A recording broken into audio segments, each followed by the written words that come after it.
We came up with the idea of auctions in August. Gulf Coast Bank does all the work. We display the item, we prominently feature it in social media, on our website, but we do it because it's the right thing to do for the community.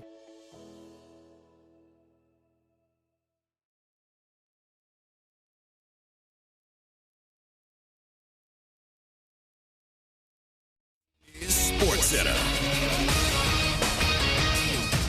I'm Christine Lisi. QB1 for the Colts will be Daniel Jones. Coach Shane Steichen named Jones his starting quarterback not only for the season opener against the Dolphins, but for the season, saying he doesn't want a long-term leash with that. Anthony Richardson, the 4th overall pick 2 years ago, will back up Jones. ESPN NFL writer Bill Barnwell. Does anybody really believe that if Daniel Jones struggles, they're not going to go to Anthony Richardson? Does anyone believe that Daniel Jones is going to play 17 years without getting injured? I do think this is a referendum on Anthony Richardson, but I do think that the line between being the starter and being the backup here in Indianapolis is not exactly Patrick Mahomes or Joe Burrow level of job security. Bill Barnwell on Joe and Q. Jones missed 16 games between 2021 and 2023 due to injuries, and in his last 16 games, he's got 10 touchdown passes, 13 interceptions. Notre Dame named C.J. Carr, grandson of former Michigan coach Lloyd Carr, as its starting quarterback. NBA Pacers coach Rick Carlisle signed a multi-year extension. WNBA Indiana guard Sophie Cunningham will miss the rest of the season with an MCL tear in her right knee. Your summer drink is here. Twisted Tea is a smooth, refreshing, hard iced tea with 5% alcohol, making it the perfect drink to take any day this summer to the next level. Twisted Tea Brewing Company, Cincinnati, Ohio. Please drink responsibly. Matt Moscona. I'm very important. After further review. Say one more time. After further review with Matt Moscona. And here we go. Live from the Mercedes-Benz of Baton Rouge studio. That's right. Woo!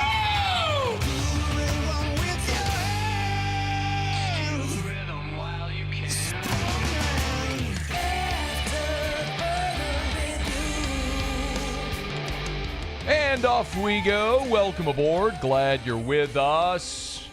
AFR powered by Sunshine, your hometown John Deere dealer in Louisiana. I'm Matt. You're a loser, Matt! Hey, shut up, kid. Paul O'Neill. They're chanting Paul O'Neill's name. Murray. Murray, present. Got him. Yuso. And Mr. Toby Tom, play.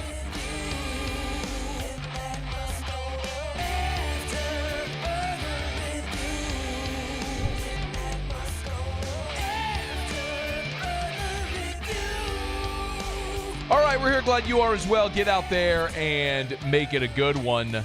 Ton to do today. Brian Kelly met with reporters. Saints are back on the practice field. Richard Dickson in hour 3. But let's begin as we do every single day. It's time to pop the top on another edition of AFR with Bud Light. Drink easy. I'd be remiss if we started anywhere other than the most obvious place to start today. It is not every day that a program wins 7 national championships in one day. When you're able to pull off something that remarkable, it doesn't matter where your show originates, what it is that you cover. Incredible accomplishment today by the Auburn football program. I mean, most programs that have existed for more than 130 years could only dream of ever winning 7 national titles. Auburn did that in one day, and that is just freaking incredible. So big round of applause for Auburn Day. Let's join War Eagle, fly down the field and all that stuff. I mean, just a truly incredible day. I'd be remiss. I have more thoughts on that maybe a bit later, but if I started anywhere other than congratulating Auburn, on their 7 national title day, I'd be missing the mark. So, like they always say, don't bury the lead. And there's just never been anything like it before. So, really a remarkable thing. Congratulations to Auburn. I'm sure Harvey Updike's rolling in his grave. The Scam Newton jersey that he put on, they put on Bear Bryant's statue. Harvey, your beloved Tide, never won 7 titles in a day. I mean, I'm at a loss for words. It's a pretty incredible day. Yeah, do you have anything to add?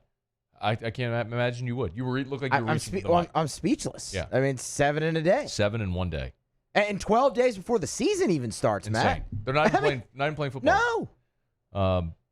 Regrets to the late Dr. Billy Cannon and Warren Rabb and Paul Dietzel and the members of the 1958 former LSU national championship team, because as we learned today, Auburn actually is the 1958 national champion. So all these years of flying that flag and honoring that team have really been for naught, because Auburn actually, as we learned today, won the 1958 national championship today. I mean, it's 70 years later, but they did it. Congratulations, guys. Really, a hell of an accomplishment. Yeah. Really amazing. Okay, Shea Dixon will be here in about 10 minutes from right now. Brian Kelly met with reporters on Tuesday. No practice access. If you missed it, there's a little bit of a change. So we were supposed to have full access today. It was going to be the last day that the media got to watch practice in fall camp. They nixed that. We did speak to Brian Kelly today, but instead they're giving us Saturday. So we're actually going to get to go in Tiger Stadium on Saturday night at 7:25 and watch what I presume will be a scrimmage Saturday night in Tiger Stadium, the last practice of fall camp. It was at that practice a year ago also where they named the numbers 7 and 18 jerseys. So I presume that'll happen Saturday. That's an assumption, but I'm actually pretty excited about that. I mean, we'll get to actually go watch this team in their last fall camp practice in Tiger Stadium before next week school begins and they start getting ready for Clemson. But when we saw LSU last, it was on Monday. We only got 15 minutes of availability, but it was very noteworthy. Michael Van Buren had his right hand taped, and Colin Hurley was running with the twos. Harold Perkins was absent. Whit Weeks was not participating. So checked in on all those things. Actually, Wilson Alexander, the Advocate, got the mic first, and he's boom, boom, boom, just turned them all out right there. Didn't give up the mic. He started with Van Buren. Here you go. He got the index finger jammed on his right hand. Yeah, we had an x-ray, MRI, no damage. He was just sore, so we've shut him down a little bit, but he'll be back. He did a light throwing. He'll do a throwing program in the afternoon today, and then we'll have him back out tomorrow. So that's great news. I was actually told that that Van Buren had the finger injury and actually threw a bit yesterday. Not when the media was there, but outside, just lightly tossing. So a little discomfort, but nothing really to worry. And quite honestly, here's hoping Michael Van Buren doesn't have to throw a meaningful pass all season. We all want Garrett Nussmeier to be a bajillion% healthy and take every meaningful snap. As we mentioned, Harold Perkins was not at practice, and Whit Weeks was there, but just observing. Remember, he had on a helmet, athletic gym shorts, tennis shoes, and he was just standing behind the defense. And Wilson asked the follow-up about Whit and about Harold Perkins. And then Whit not practicing yesterday, what's the reason? Yeah, load management for Whit. Yeah. Harold too, or what was his situation? No, he had a personal day. He had some things he had to take care of, but he was back out there today. For whatever it is worth, I told it to you yesterday before Brian Kelly spoke today. I was told that Harold Perkins' absence was not injury-related and that Whit Weeks is completely healthy. It's just a load management day. And that confirmed, Brian Kelly said it, had confirmed again to me today that with all those guys, they are completely healthy. And I think specifically with Whit Weeks, I mentioned it on yesterday's show if you were here, but specifically with Whit, I think Whit and Perkins are the two guys outside of Nussmeier that are irreplaceable on this team. Nussmeier goes without saying, right? That's just a completely different category. Like if Garrett Nussmeier is unavailable, knock on Formica for whatever reason, like the whole makeup of your season changes. It's like Florida State in 2023. They were an undefeated team. They lose Jordan Travis, and they're a shell of what they were. That's what LSU would be if Nuss isn't there. And I don't mean that as any disrespect to Van Buren or Hurley. We're just talking about a guy that has the second best Heisman odds and two guys that just are in their second year of college football. Just a dramatic difference. But so Nuss, completely different level. But with Weeks and Perkins, there's just nobody, there's no other spot on the field where you have such a dramatic gap between your starter and who's next. And I think they're deep at linebacker.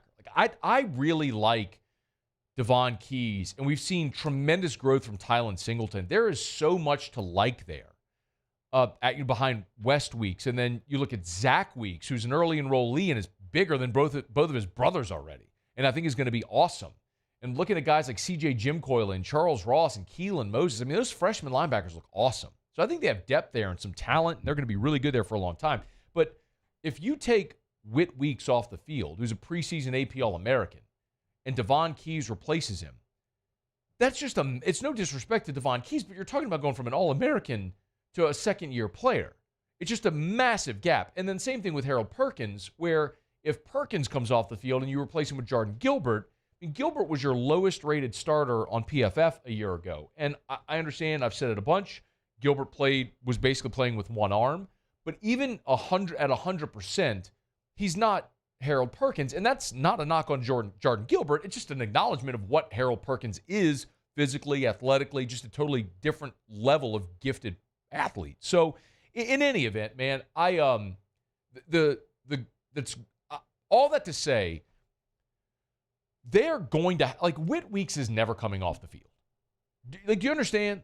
Like, if LSU plays 92 defensive snaps, God forbid, against Clemson, he is going to be on the field for 92 defensive snaps.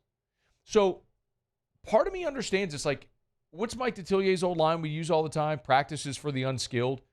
There is nothing you need to learn about Whit Weeks at practice. You just got to have him ready for 12 Saturdays and hopefully 13, 14, 15, 16, and go win a championship. And have him ready to play every defensive snap of the season. So, yeah, man, you want to give him off a Monday walkthrough day in August? Do that. I'll look forward to being in Tiger Stadium on Saturday night and telling you what we see. So that's the update from Brian Kelly. Now, he got into a lot of other stuff we're going to sprinkle throughout the show.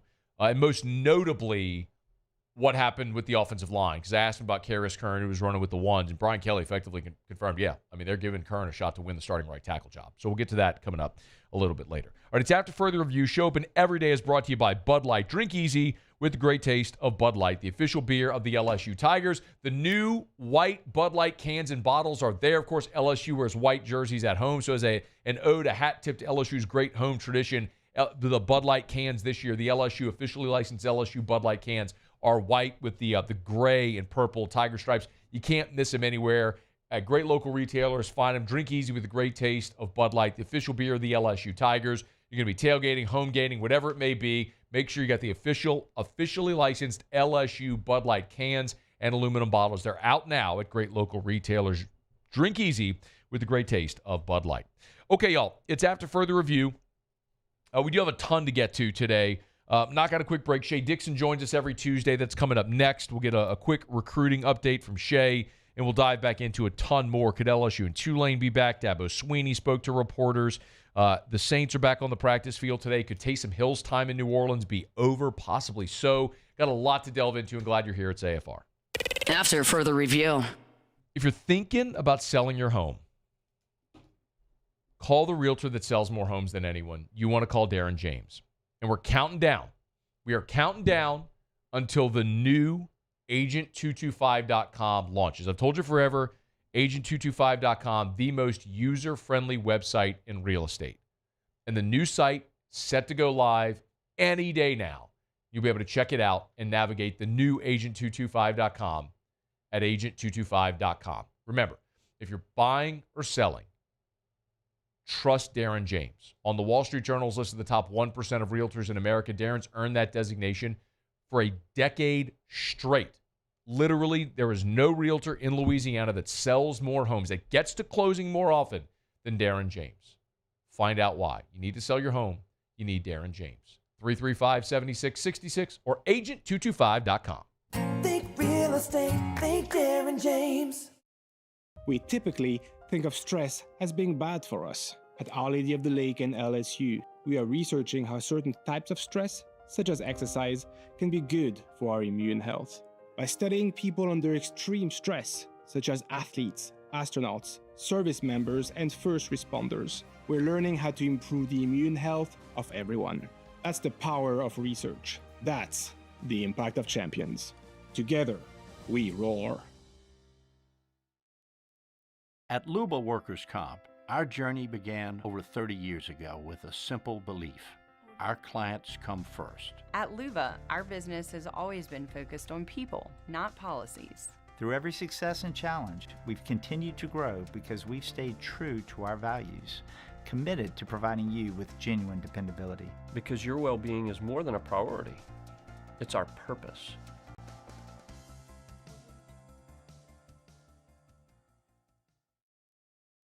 When it comes to industrial construction, River Parish Contractors can do it all. Mechanical, structural, custom fabrication, specialized welding, and turnaround services. Strategically located in between Baton Rouge and New Orleans, we have the local team with the experience and commitment to safety to manage the most complex industrial projects. Period. Here's the deal. Partnering with us means your project is delivered on time, on budget, and most important, safely. River Parish Contractors, let's get building.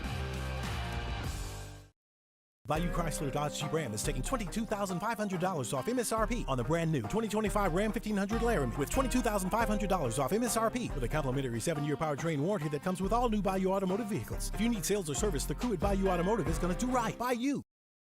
Hi, this is Beth Serena. Welcome to my pool.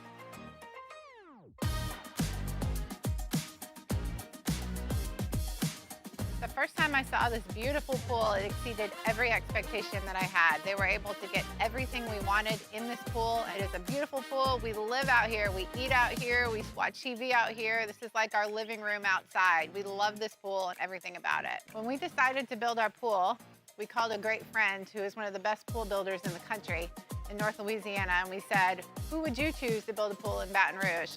And without a hesitation, he told us Russell Pools. He said their history, tradition of great builds, great pools was unmatched. So of course, who did we call? Russell Pools.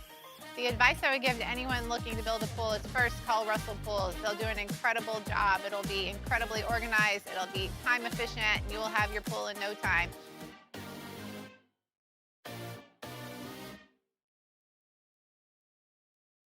Mornings with Brian Haldane is the only live and local talk show in the capital city. Get the news from the newsmakers, along with traffic and weather updates throughout the morning.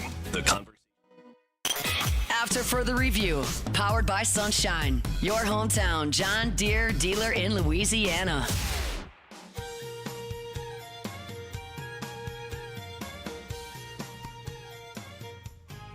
We always appreciate our friends over at Sunshine. Tailgate season's around the corner. Come get stocked up. They got portable fans, generators, chargers from their new brand Ego. You can check them out at Sunshine. Sun equipped. Oh, yeah, they got tractors and zero-turn mowers and gators and all that stuff, but tons of stuff that you'll need for your tailgates as well over at Sunshine, your hometown John Deere dealer in Louisiana. All right, Shea Dixon, on 3 the Bengal Tiger, joins us every Tuesday. Talk a little recruiting. Joins us now. Shady, how are you? I'm doing well. How are you, Matt? Doing awesome. It's a big week, so it feels like the final of the big dominoes in recruiting that LSU's been keeping an eye on set to fall this week is Darius Gray, the big 5-star offensive lineman, set to announce his commitment on Friday. Okay, Shea, what's the latest, man?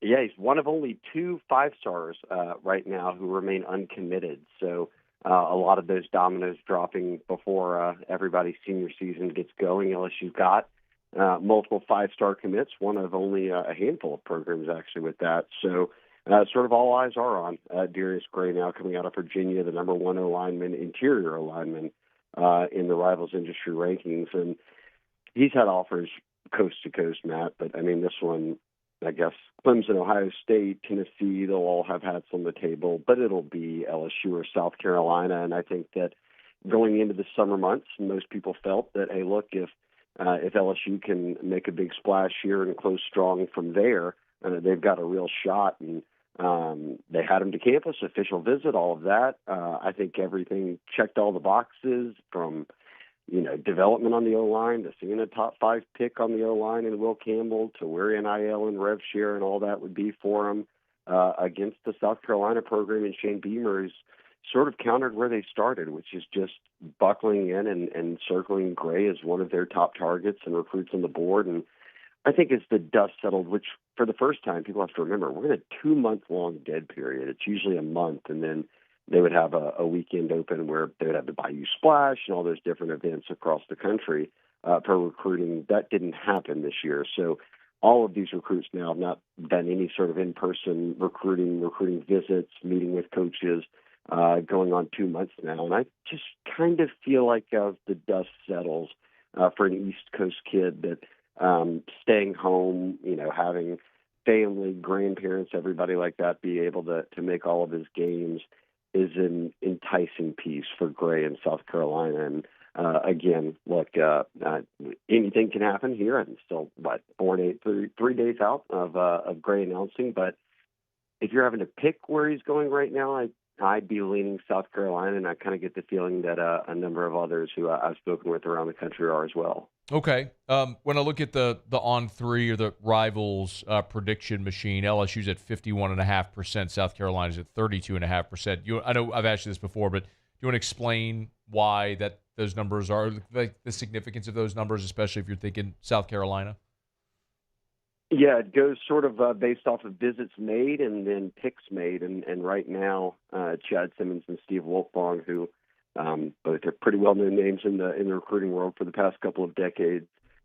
Chad's had his pick on South Carolina. Steve's had his pick on LSU. And just from talking to Steve, it was, hey, I'm not going to move off LSU until we get to that final week and we get a real feel for did LSU win out or not. And to this point, Steve hasn't moved his yet. And look, I can name you a couple of recruitments that LSU's won where I think 3 or 4 days out, they wouldn't have been called the team to beat, or people didn't think they were the team to beat. So this one could still go either way. I'm not saying it's done, but I think the reason for LSU being a little bit out front there is Steve's pick, which is the most recent one, and then the number of visits he's made to LSU. Shea Dixon's with us on 3, the Bengal Tiger. Will Gray be the last offensive lineman that LSU's targeting in this class? It's a good question, and I think that we'll sort of find out the answer if he picks South Carolina, if they end up pushing for anyone else, because right now that hasn't been the case, and they've got a really good O-line put together so far. I mean, you look at what they've done in the state of Mississippi. Mississippi's 2 highest-ranked O-linemen already committed. Lamar Brown's going to play D-line coming out of Baton Rouge, but, he's ranked as an athlete. He would be the number 1 O-lineman in the country, if not on the interior, but you kind of count him as the D-line. So you got a couple of guys out of Mississippi. You've got Bryson Martinez, who I think people forget. He's a top 10 offensive tackle in the country coming out of East Ascension, right outside of Baton Rouge. So 6'5.5", 290, looks great at summer camp. So you've got a couple of tackles, you've got a guard, and then you've got another guard or interior player in Jalen Chapman out of Warren East in New Orleans. So 4 to 5 linemen is about normally what they would take in a class, Matt, and I think sitting at 4 that they would be good there. It's not like there's a big fish left in Louisiana, but it won't shock me if someone has a good senior year and they come back around and make a move on somebody. But there's no doubt it's been sort of getting the guys that they wanted on board and then going all out for Gray, who was the final guy to announce his decision. Shay, I was at an NIL shoot on Sunday with Richard Anderson, Lamar Brown, and Bryson Martinez. Martinez, it's the first time I'd ever met him. He is every bit 6'5.5", maybe more. I mean, he is he towered over the other 2 guys, which is wild to think because they're massive humans too. And he looks great too. I think at summer camp he was playing tight end the whole time, running around, kind of having fun with it. I was going to say he told me that at EA they've let him play some tight end. They actually threw him a touchdown pass like in a scrimmage or something like that. So yeah, he's just like. I don't know if we just maybe haven't talked enough about him. Maybe we're all guilty of that a bit, but man, that they got a dude that sure looks the part, and Martinez committed as well. Shea Dixon on 3, the Bengal Tiger. You'll get him at Shea Dixon. I wanted to also ask about Blaine Bradford because that's something I feel like we're going to keep talking about all the way up until signing day. There's been a lot of that scuttle about a possible flip. Where do things stand right now, as best you can tell, with Blaine Bradford? I think you have to call at least it is what it is sort of right now. He's still committed to Ohio State, and this is a kid coming out of Catholic High who committed to Ohio State before his official visit season even began. So you've got an official visit in your back pocket if you're LSU, but at the same time, you've got to be in a position where he's able to take that visit. And, that could come during the season. That could come closer to signing day in December. I think the big thing that I'll watch is, does he make a visit to LSU this year? And yes, like Jacob, his brother's on the team, so you're going to guess, yes, I'll go watch my brother play. But is it beyond that? Is this a visit where it's, hey, look, the family's come over and we've sat down and we've talked about things, and I think you've put out a lot of those feelers sort of behind the scenes quietly because he's committed. And it is the NIL and moving into the rev share era where a lot of these guys are committed, and you just don't hear, look, all these teams are pushing for a flip, but unless kids are making visits or potentially, really putting an official visit out there, you don't really know where things stand. And I said that with Jacob. Look, Blaine could be at every LSU home game, and you could just say, well, he's there watching his brother play football, and that could be completely the truth, and he may never flip. But that's kind of why I've got an eye on, hey, does this get more serious with an official visit? And I think if they ever were to lock in an official visit, they probably would have a pretty good shot at flipping him, because that would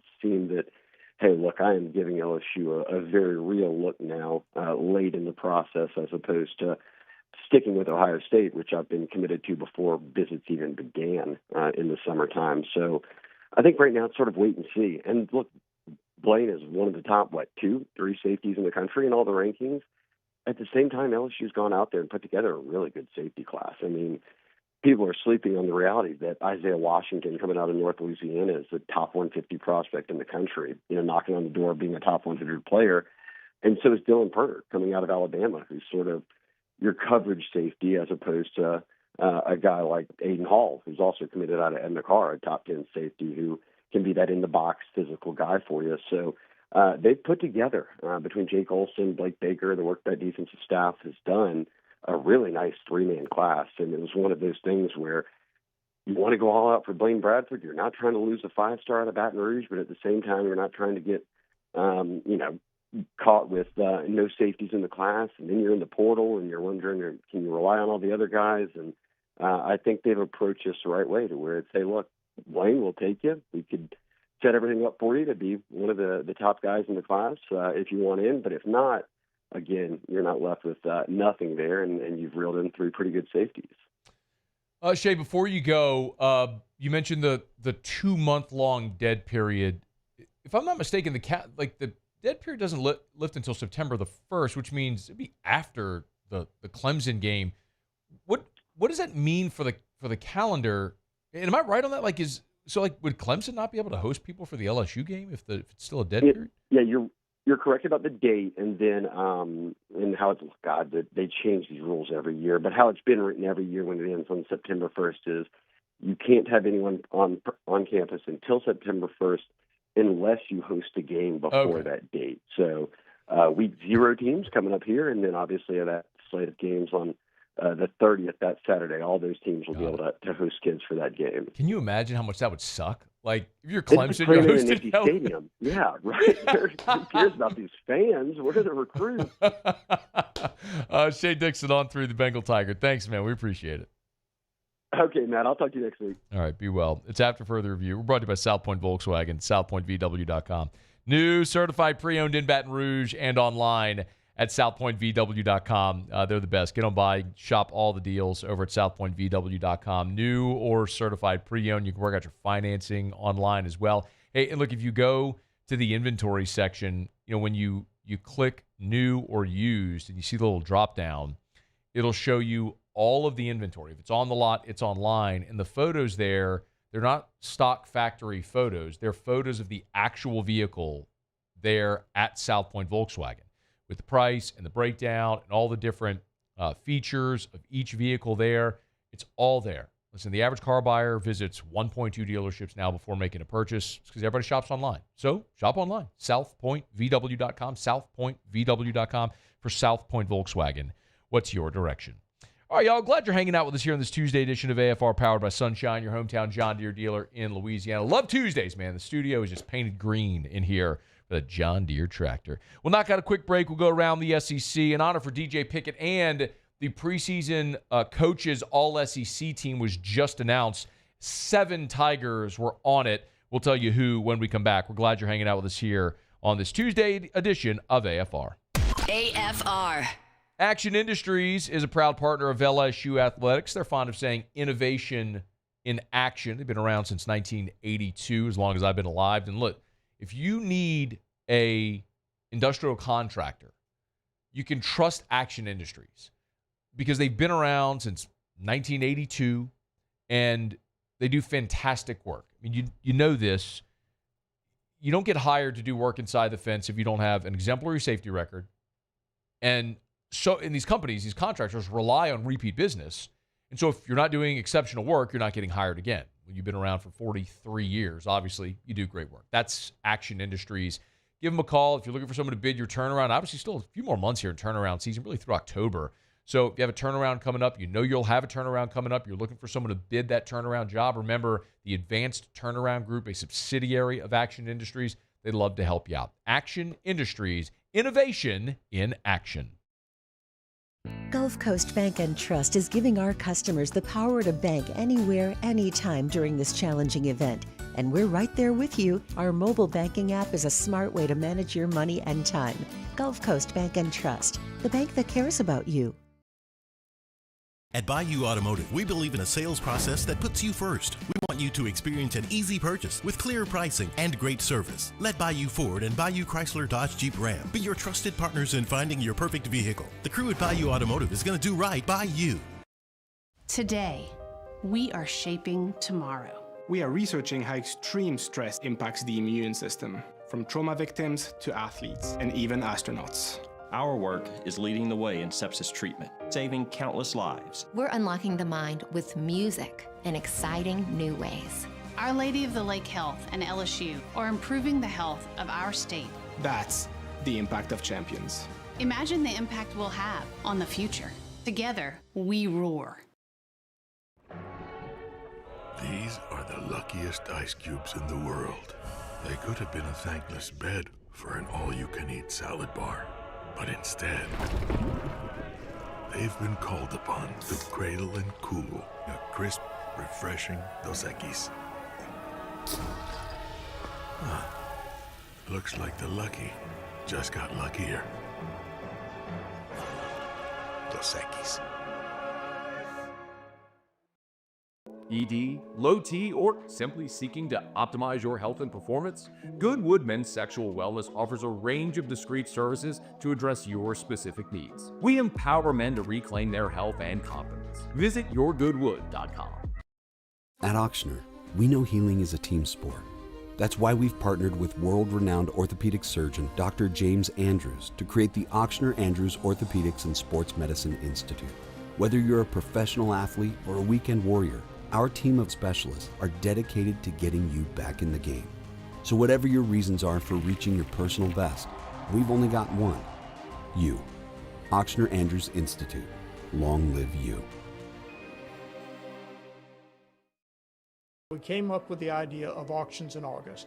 Gulf Coast Bank does all the work. We display the item, we prominently feature it in social media, on our website, but we do it because it's the right thing to do for the community. It's not just a game, it's a religion. You've got your team color, team swag, and now your very own website. LouisianaSports.net. Everything LSU, Saints, and Pelicans. Sports on demand. In-depth coverage by sports writing pros with continuously updated news. And with the LouisianaSports.net newsletter, you get pinged directly with top trending stories. Best of all, now and always. No paywall. After further review, powered by Sunshine, your hometown John Deere dealer in Louisiana. Plowing these fields in the hot summer sun. Over by the gate, Lordy, here she comes with a basket full of chicken and a big cold jug of sweet tea. I make a little room. 7 LSU Tigers named to the preseason All-SEC team. This is as voted on by the league's coaches. Leading the way, Garrett Nussmeier, voted by the league's coaches as first-team All-SEC. Shocker that the people that actually watch the film and game plan for these teams have Garrett Nussmeier as the preseason first-team All-League quarterback, as opposed to the bonehead, dimwit, numbskull, nitpick, whatever, media at media days, the 200 people that bothered to cast a ballot, freaking rec specs. By the way, they lost to Illinois in their bowl game. Not sure if you saw that. They scored 14 points. Bang up job by rec specs. Anyway. Whit Weeks, Barry and Brown, Brown is a return specialist, first team. Second team, Caden Durham, Aaron Anderson, Harold Perkins, and Xavion Thomas. Thomas was second team as an all-purpose player. Of all those on that list that I think have the best chance to finish, that either weren't on the list or were second team, have a chance to finish first team, Perkins, I think, would be at the top of the list of a guy who I think is going to have, provided he stays healthy, which we all hope he will, is going to have an awesome year. He, out there in fall camp this year, he looks every bit what we all have come to expect Harold Perkins, his career would have looked like before he took the path of, is he going to be an off-ball linebacker? And then, of course, last year, the injury. But Harold Perkins just looks outstanding. And then the other interesting one, I think, is Caden Durham, as there's been so much focus on the necessity of having a competent running game. Brian Kelly even mentioned it a week ago. Joe Sloan talked about it. So Cole Kubelik was here last week. If you missed that conversation, he talked about having to commit to running the football. I mean, LSU was 60-40 last year, pass to run. In Jaden's 2 seasons, they were 51, 52% run. They ran it more than they threw it. You say, oh, it's because Jaden ran.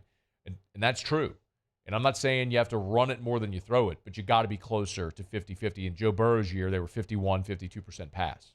So you were still closer to, even in a 5,000-yard passing season, they still threw it only 51%. They were 51-49. You got to find balance. And here's hoping they could do that. So all that to say, Caden Durham, we told you last week, is the betting favorite to lead the SEC in rushing this year.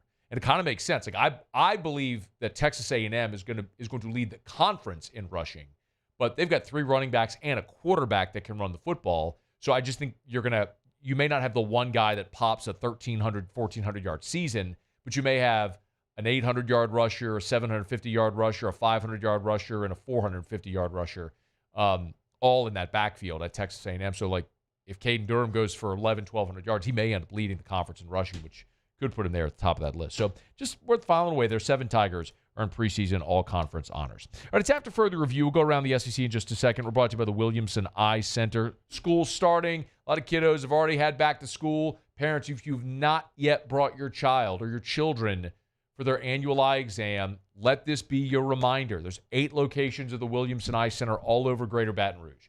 In Baton Rouge proper, River Parishes down in Lutcher. They got the location in Denham Springs. They've got Zachary, St. Francisville. So find the location nearest you. They're convenient. They're all over.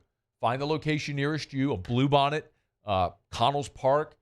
Find the location nearest you. Schedule that eye exam for your children as they go into this new school year. Everyone should have an annual eye exam. The start of the school year is a great reminder for your child to have that annual eye exam. So get that done now. If you need contacts or glasses, they can fill that prescription at the Williamson Eye Center as well at their optical shops.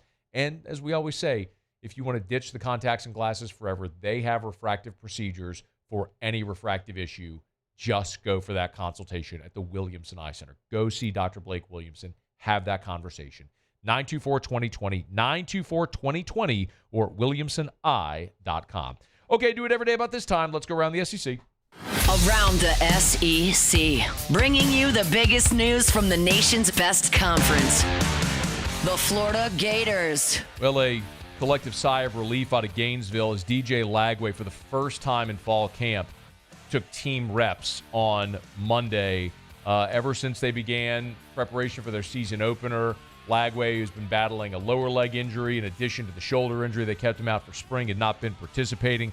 Still in a non-contact jersey, but participating 11-on-11 for the first time since injuring that calf back in July. The Missouri Tigers. Missouri's quarterback competition, according to Eli Drinkwitz, they said they'll have a decision within the next 24 hours. Sam Horn and Bo Prabula, the Penn State transfer, are competing for the starting job there in Como. Horn's entering his 5th season at Mizzou. He's the only returning quarterback on the roster, but lacks game experience. He has made 4 career appearances. Prabula spent 3 seasons at Penn State. He threw for over 400 yards and 9 touchdowns. He's played in 24 games. He is the presumptive starter there, but still yet to be made official by Eli Drinkwitz. Missouri opens their season August 28th against Central Arkansas. The South Carolina Gamecocks. Another South Carolina transfer defensive end is going to miss an extended period of time due to injury. Transfer defensive end George Wilson, according to Beamer, quote, is going to be out for a while. He spent 2 years at Campbell with the Camels after starting his career at Florida State. Over 12 games last season, 18 tackles, 6 TFLs, and 5 sacks. But he's going to miss a while there at South Carolina and see if he'll be back in time for the LSU game. The Oklahoma Sooners. And OU's offering fans a chance to attend post-game news conferences.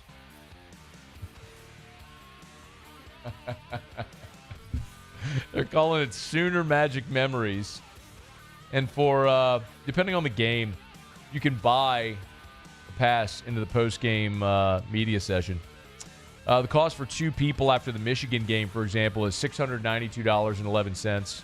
For the home opener against Auburn, it's $576.86. Illinois State, that's $461, and it's already sold out. What could go wrong? Well, they're not going to let him ask questions. Yeah, they're going to let him in the room. Who's to stop him from just yelling something out? There's always, listen. It's going to be an SID tackling OU fans. There's always fans, family, donors, things like that, standing in the back of the room with these things, always. And most know to behave. But there you have it. That is around the SEC. Most know to behave. The most common reaction you get when there's non-media in the room is you get applause. Like when they introduce a new head coach, the coach's family will be there. Like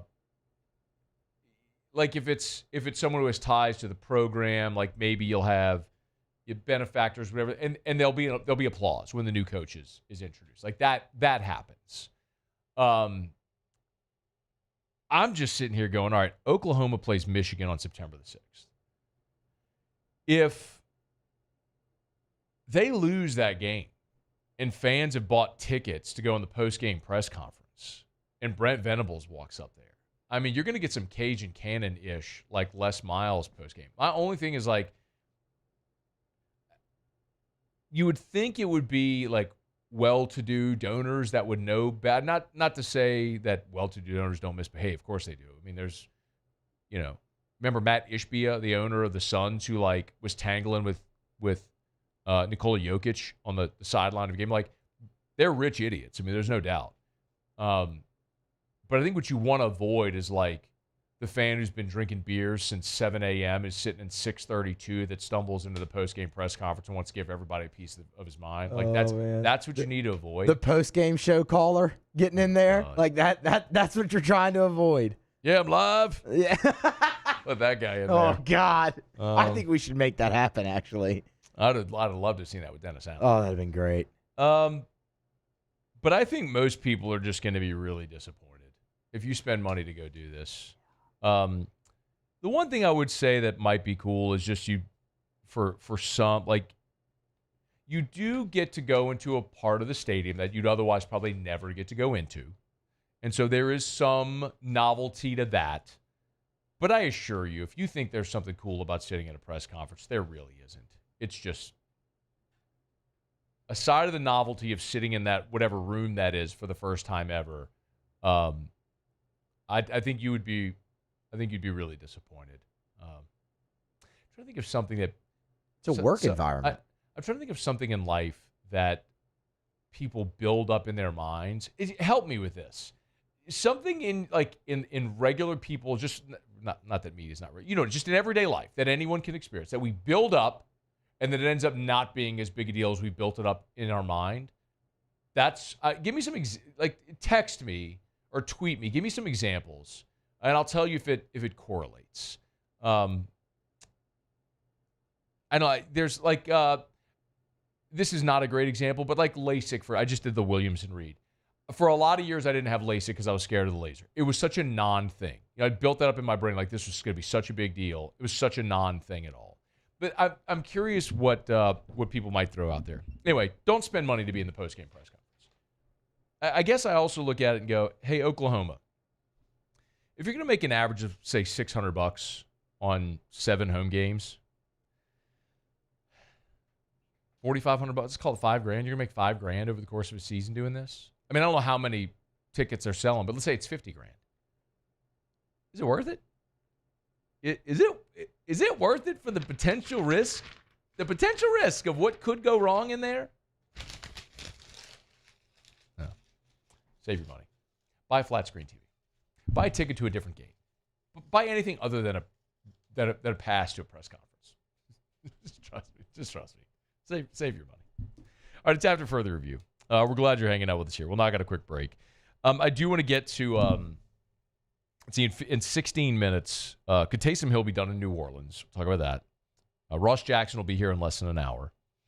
And maybe the most important thing Brian Kelly talked about at his press conference today, Tuesday, outside of the updates on Van Buren and Perkins and Weeks, was I asked him specifically about the offensive line rotation, Kern getting first-team reps, and Brian Kelly was very candid about that rotation. We're going to get to that here in 30 minutes from right now. Don't you move, it's AFR. AFR.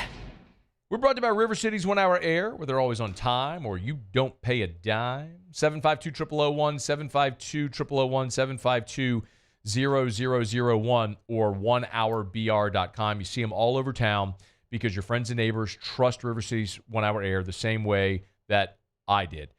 I do. Stephen Snell sent this 5-star review. Said, River City's 1 Hour Air responded immediately to my emergency. They arrived in 20 minutes after working hours. Brandon, the technician, did an excellent job with the right fix, not the quick fix. I so appreciate what was done, how quickly it was done, and how friendly he was. You read 5-star reviews like that about HVAC techs often? You would if you were reading 5-star reviews for River City's 1 Hour Air. Look for the big yellow vans and trucks with a giant clock on the side. 752-0001. At Sunshine, we know what you see when you look at your land. Where others may see dirt, you see the foundation you've built your life on. It's hallowed ground. It's past, present, and future. We're proud to provide quality John Deere equipment to help you maintain the land you love. Check out our current promotions and learn more about what it means to be powered by sunshine at sunequip.com. Parish Construction and Roofing. This is Coach Kim Mulkey. Go to parishbuilt.com for all of your roofing needs. From your hometown, parishbuilt.com.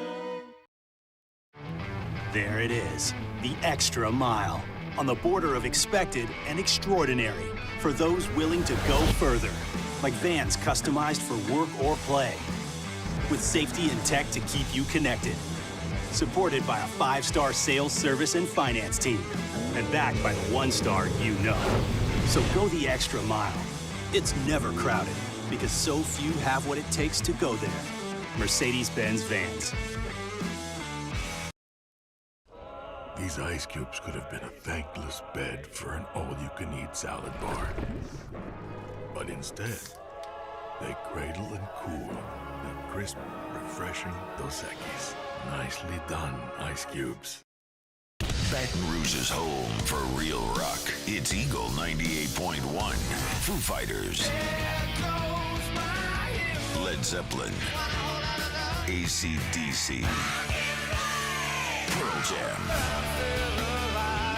And the flagship home for LSU sports. Take us anywhere with the Eagle 98.1 app. Eagle 98.1 is the rock station. Family owned and community driven. Service Chevrolet Cadillac, a legacy you can trust since 1972.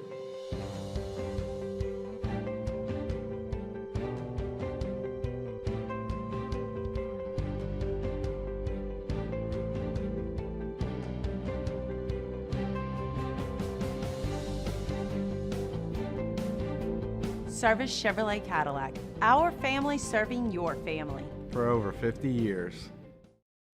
At Luba Workers' Comp, our journey began over 30 years ago with a simple belief. Our clients come first. At Luba, our business has always been focused on people, not policies. Through every success and challenge, we've continued to grow because we've stayed true to our values, committed to providing you with genuine dependability. Because your well-being is more than a priority. After Further Review, powered by Sunshine, your hometown John Deere dealer in Louisiana. Her face, she ain't a fooling me. She thinks my tractor's sexy. It really turns her on. Ryan Roberts said Mount Rushmore. Something you think would be a big deal. You see it, you're like, yeah. Okay. I still think there's a novelty to seeing, but maybe that's exactly what we're talking about. There's a novelty to it. Alan said meeting Gordy Rush.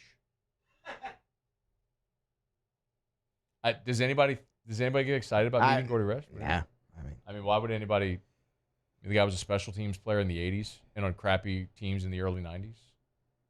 I mean, he played for Mike Archer on a bunch of crappy teams and was a special teams guy. Whatever.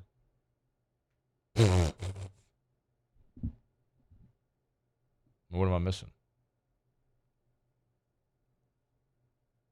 Gordy's a good guy. He's a great guy. He's just a regular guy, though. There's a lot of great guys. Doesn't mean people get excited to meet him. That's what I'm saying. Gordy's just a regular guy. Alex and Matt's, how is Bo Bordelon looking? Is he running with the threes? Bo Bordelon's running with the twos primarily at guard.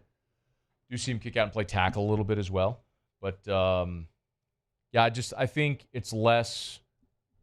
I don't think unless you're in a one-sided game, you're not going to see like a wholesale line change. I think when you look at LSU's offensive line right now, it's very clear, like, if somebody goes out, they've got the next man up at those positions. Like, for example,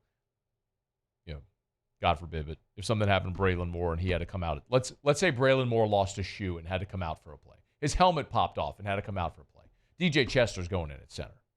And so if Chester was at guard, he'd slide over to center, and then, like, Paul Mabenga would go in at guard. Like, that's my best guess as to what would happen.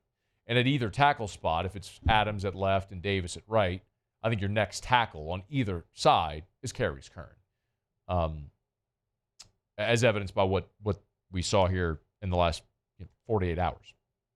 Anyway, we'll talk more about the offensive line in about 25 minutes or so. All right, it's After Further Review. Glad to have you hanging out with us here. John Summerall is the head coach at Tulane. He was talking to Ken Trahan from Crescent City Sports, also on the ticket. And he basically was asked about playing LSU again and thinks that that's something that should happen in football. I'd like to play one Power 4 school. I'd really like to play the one that's in Baton Rouge. I think it's ridiculous that we don't play them every year. Yeah. I mean, it makes too much sense. We're really close. I mean, I'm not going to get into the whole debate. David can handle all that stuff. Yeah. But I would offer up, hey, let's play them in Baton Rouge and let's play them in the Superdome. Like, why not? We'll figure out if we can get that done. I'm all for it. He says that makes all the sense in the world, and it just doesn't make a lick of sense, which is why this game stopped back in 2009. When Skip was the AD, he signed a contract to play the game for 10 years. It resumed in 2001, and they played it 5 times and then got out of the contract because it didn't make financial sense for LSU to go play a game down in the Superdome, which they did in 2007, because you're still talking about a revenue split that doesn't make sense because LSU's still giving up a home game. And this isn't, by the way, like a big brother, little brother. This isn't a knock on Tulane. It's interesting because, like I was born in 1982 in New Orleans. And so at that time, Tulane was still respectable. They actually beat LSU in 82. It was the last time that Tulane won that game. And LSU won 18 in a row since. I mean, even the awful teams that Gordy played on, 89, 90, 91, 92, the 2-win LSU team, one of their wins was against Tulane. I mean, it's like Tulane was just a garbage program for a long time. And respect to the job Willie Fritz did. Obviously, Tommy Bowden had a great season in 1998 before he took the Clemson job. And I think John Summerall will do a good job. I mean, I look at Tulane as a program that has the resources to invest more into their program. If they wanted to be great, they could, especially in the NIL era. They just don't seem to want to be awesome. But that's okay. I mean, be what you are. But it doesn't make a lick of sense to play that game. Because LSU's not going to give up a home game to play Tulane. It'll just that's never going to happen. And if you play the game in the Dome, you're still not going to make as much as you would playing a home game. So to play that game in the Superdome, you'd be giving up a game in Tiger Stadium where you have 102,000 and you sell tickets and you'd have a gate receipt of $8 to $10 million. well, then you'd be going to play a road game in a 67,000 seat venue that even if you sold out, which you probably wouldn't, but even if you did sell that out, and you split the revenue 50-50, you're still taking a loss, or you would be taking it would be a net reduction from playing a home game. So there is no financial incentive whatsoever for LSU to play Tulane every year. As LSU goes into the rotation of playing state schools, which I think they've done a great job of playing ULL and ULM and Nichols and Southern and Grambling, which, by the way, Southeastern, which I hate. Sorry, Paulie. I hate playing the FCS schools. There's no reason ever that should happen. They're trying to keep the money in state. They're just moving. McNeese, they're playing. They're moving it around to play all the teams in state, Northwestern State. So it's like you'll be in the queue, and it'll be your turn eventually to come to Tiger Stadium, get a big check, and get your ass kicked, and then go home. But a home and home or any type of regular series with LSU and Tulane, it makes all the sense in the world for Tulane because they'd get a big check to play in Tiger Stadium and they get the notoriety of being able to play LSU every year. It doesn't make sense on any front for LSU to play that game, financially, competitively, anything. So no, it shouldn't happen. All right, Sports Center, hour 2 next. AFR. Brought to you by Parish Restoration, parishrestoration.com. Kill mold, remove odor, parishrestoration.com. They have that patented non-toxic dry fog. Remember, as we always say, patented non-toxic dry fog. Patented means nobody else using it. And the dry fog means you're not cutting sheetrock, you're not pulling up carpet, you're not worried about getting this touching your furniture or anything like that. It's not going to damage your furniture. It's a dry fog. But because it's a fog, it gets into every nook and cranny. So wherever all those harmful bacteria and pathogens might be hiding, wherever that mold is, this fog is going to knock it out, down to the spores. You want to get rid of mold, odor, other harmful pathogens, sanitization, home, school, office building, doctor's office, workout facilities. You want Parish Restoration. ParishRestoration.com. Learn more today. ParishRestoration.com. Today, we are shaping tomorrow. We are researching how extreme stress impacts the immune system, from trauma victims to athletes and even astronauts. Our work is leading the way in sepsis treatment, saving countless lives. We're unlocking the mind with music in exciting new ways. Our Lady of the Lake Health and LSU are improving the health of our state. That's the impact of champions. Imagine the impact we'll have on the future. Together, we roar. Gulf Coast Bank and Trust is giving our customers the power to bank anywhere, anytime during this challenging event. And we're right there with you. Our mobile banking app is a smart way to manage your money and time. Gulf Coast Bank and Trust, the bank that cares about you. When you can't rely on technology, you can rely on Mountain Cold Refreshment. Dave's back on. Coors Light. Choose chill. Bayou Chrysler Dodge Jeep Ram is taking $22,500 off MSRP on the brand new 2025 Ram 1500 Laramie with $22,500 off MSRP with a complimentary 7-year powertrain warranty that comes with all new Bayou Automotive vehicles. If you need sales or service, the crew at Bayou Automotive is going to do right by you. River Parish Contractors has immediate openings for structural steel shop fabricators. Call or text Big Jake today at 318-547-1000 or go to rpcontractors.com and click on employment. River Parish Contractors. Let's get building. It's not just a game, it's a religion. You've got your team color, team swag, and now your very own website. LouisianaSports.net. Everything LSU, Saints, and Pelicans. Sports on demand. In-depth coverage by sports writing pros with continuously updated news. And with the LouisianaSports.net newsletter, you get pinged directly with top trending stories. Best of all, now and always. No paywall. It's free. LouisianaSports.net. Powered by 104.5 ESPN Baton Rouge. Your home for Louisiana sports. At Luba Workers' Comp, our journey began over 30 years ago with a simple belief. Our clients come first. At Luba, our business has always been focused on people, not policies. Through every success and challenge, we've continued to grow because we've stayed true to our values, committed to providing you with genuine dependability. Because your well-being is more than a priority. It's our purpose.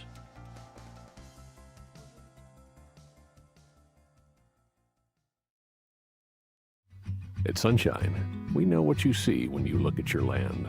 Where others may see dirt, you see the foundation you've built your life on. This, it's hallowed ground. It's past, present, and future. We're proud to provide quality John Deere equipment to help you maintain the land you love. Check out our current promotions and learn more about what it means to be powered by sunshine at sunequip.com.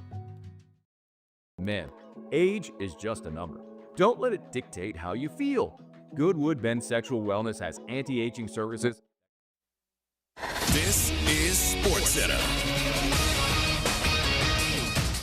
I'm Christine Lisi. Another NFL quarterback decision has been made. The Colts named Daniel Jones their starter for the season, with coach Shane Steichen saying he doesn't want a short leash on that. Indy's 2023 first-round pick, Anthony Richardson, will back up Jones. His future with the Colts, uncertain. ESPN NFL analyst Damian Woody. Anthony Richardson's career is not over. It's not over by far, because someone is going to either trade, or inevitably, if he gets cut, someone's going to pick him up. He just has too much talent. Buccaneers will place receiver Jalen McMillan on IR with a severely strained neck. He'll miss at least 4 games. Steelers quarterback Aaron Rodgers will not play in the preseason finale, so his first start for Pittsburgh will come week 1. Fifth-ranked Notre Dame's named redshirt freshman C.J. Carr the starting quarterback. He is the grandson of former Michigan coach Lloyd Carr. Amid speculation about his future, Texas quarterback Arch Manning insisting today he's not plotting how long he'll stay in Austin or when he'll enter the NFL draft. Your summer drink is here.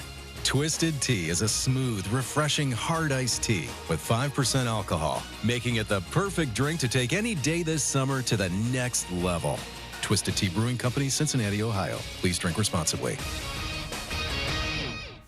Matt Moscona. I'm very important. After further review. Say it one more time. After further review with Matt Moscona. And here we go.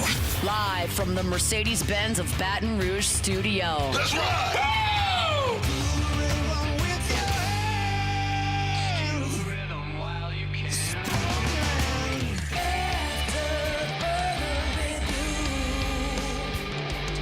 Hour 2, off we go. Welcome aboard. Glad you're with us. It's AFR, powered by Sunshine, your hometown John Deere dealer in Louisiana. I'm Matt. This is Shaq O'Neal, and I hate Matt. Paul O'Neal. Chanting Paul O'Neal's name. Music. Murray. Murray, present. And Mr. Toby Tomflick.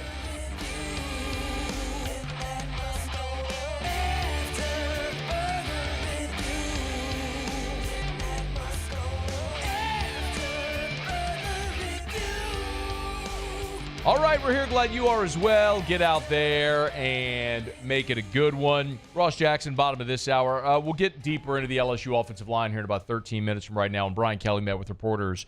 I asked him about Karius Kern taking reps to the first team at right tackle, and he actually went very detailed on who has already locked up a starting job. And one player in particular he mentioned that is on the outside looking in. We'll get to that here in about, again, 13 minutes from right now. The Saints are going to play their final preseason game on Saturday against Denver, and then they'll have some roster decisions to make. They'll cut down from 90 to 53.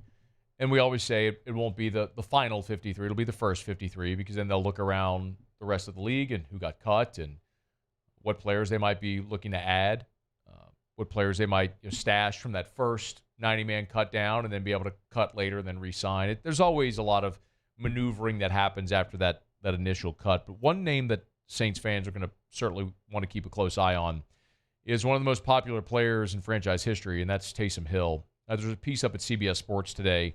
It was 14 names, veterans, that could be cut on these roster cut downs, names that a lot of people have come to know. Tommy DeVito, they got him on the list over there. Tommy Cutlets, Taylor Heineke, some pretty well-known players on this list, and there is a New Orleans Saint on the list, and it's Taysom Hill. And the write-up reads, Hill's currently on the PUP list, recovering from a torn ACL. The fan favorite is expected to remain on the PUP list to start the season. As head coach Kellen Moore revealed last week, Hill isn't close to return to the field. Hill is still a playmaker when healthy, but the Saints could save $10 million toward the 2025 salary cap if they cut him. It's unlikely Hill does get cut, but he won't be returning to action for the first month of the season either. The Saints can stash Hill on PUP, so he doesn't have to take a 53-man spot. And that is likely the scenario.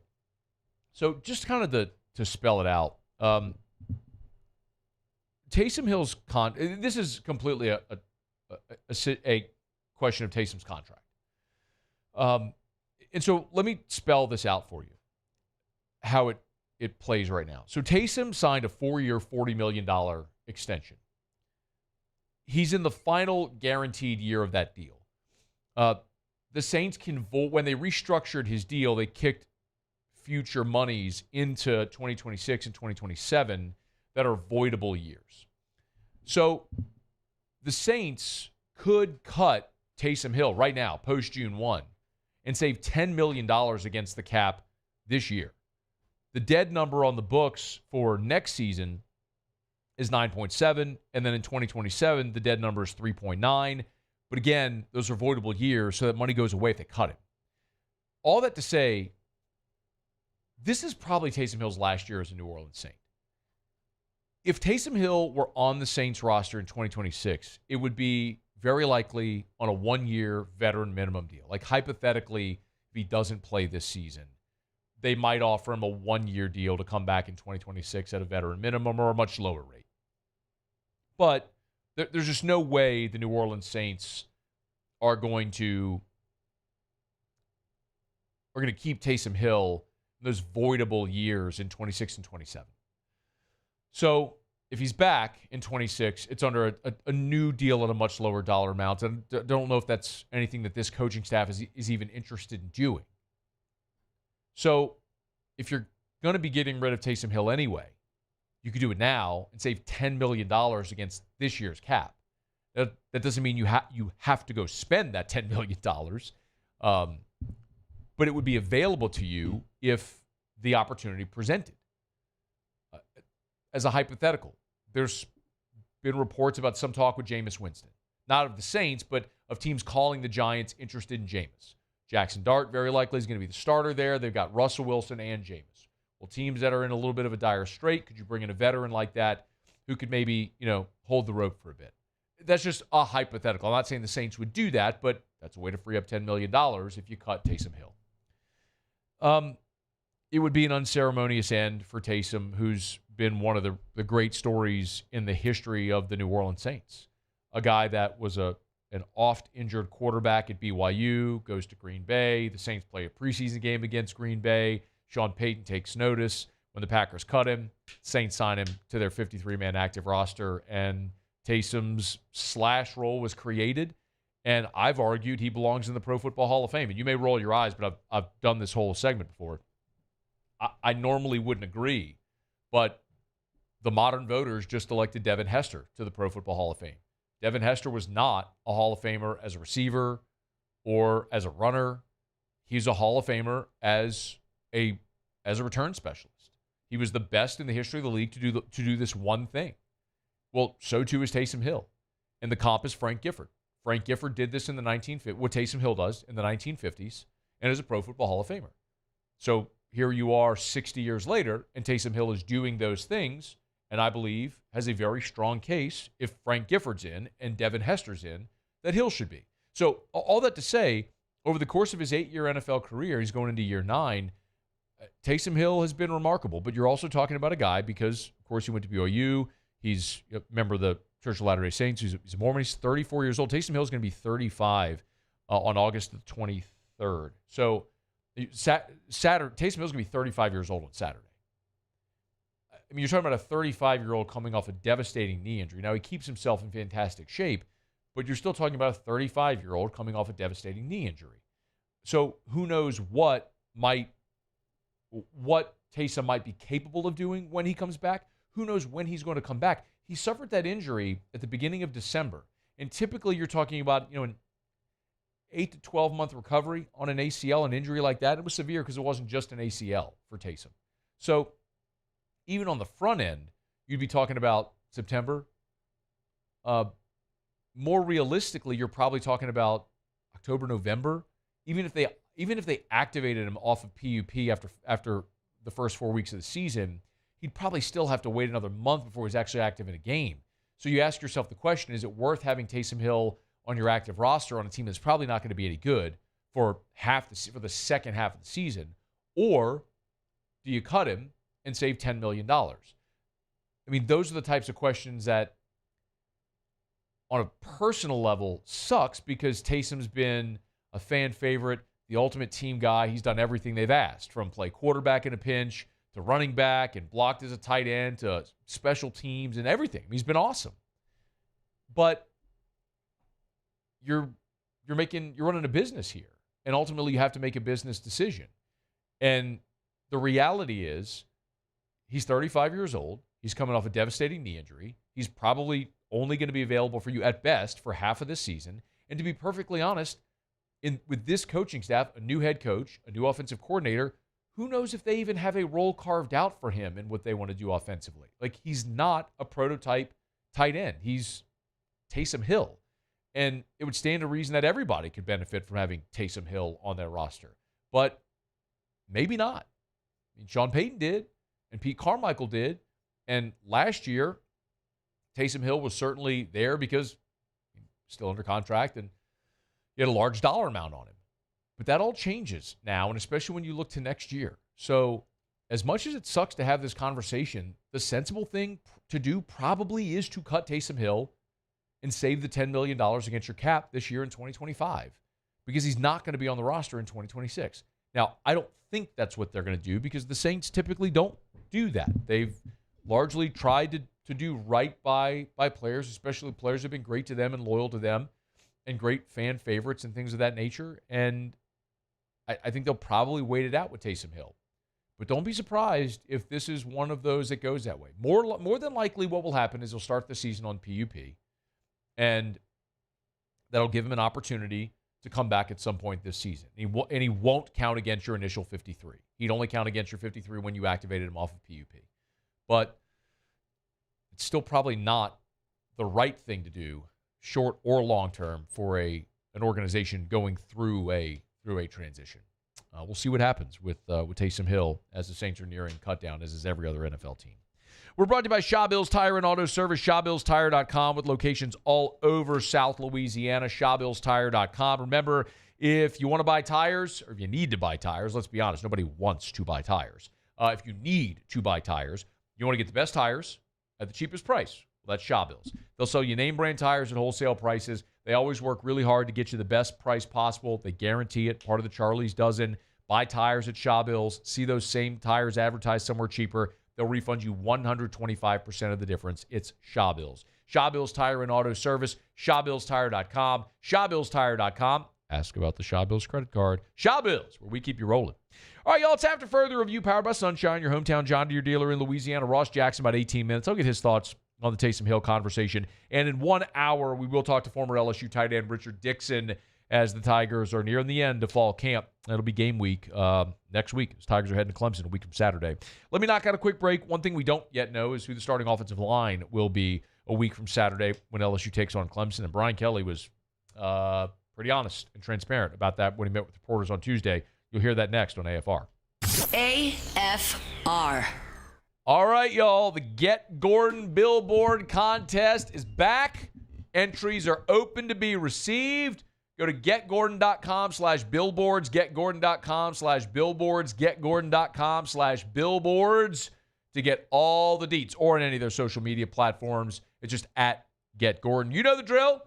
It's their billboard design competition. Drive around town, around the state. You see Gordon's billboards everywhere.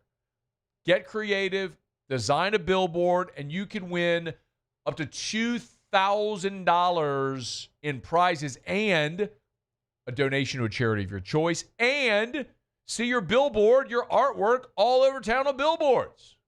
Gordon McKernan, injury attorneys. We always say you've been injured in an accident. It's not your fault. Do what injured people in our state have done for more than 3 decades. Get Gordon and get it done. And right now, get your billboard and get it done. It's the Get Gordon Billboard Design Competition, getgordon.com. Get Gordon and get it done.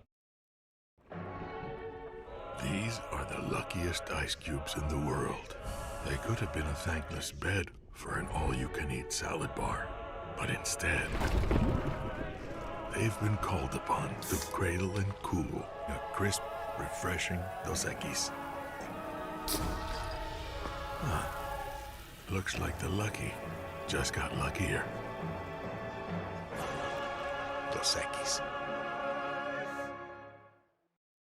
Parish Construction and Roofing. This is Coach Kim Mulkey. Go to parishbuilt.com for all of your roofing needs. From your hometown, parishbuilt.com. I'm Gabrielle McLeod on behalf of the Louisiana Propane Dealers.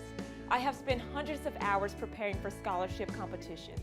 That preparation paid off when I won the Fitness and Talent Awards along with the title of Miss Louisiana. The Louisiana Propane Dealers are also pretty talented and want you to be prepared for when the power goes out. Visit louisianapropane.com to find out about propane generators and other safety tips. Louisiana Propane, it truly is the fuel for our future. We typically think of stress as being bad for us. At Our Lady of the Lake and LSU, we are researching how certain types of stress, such as exercise, can be good for our immune health. By studying people under extreme stress, such as athletes, astronauts, service members, and first responders, we're learning how to improve the immune health of everyone. That's the power of research. That's the impact of champions. Together, we roar. Hi, this is Beth Serena. Welcome to my pool.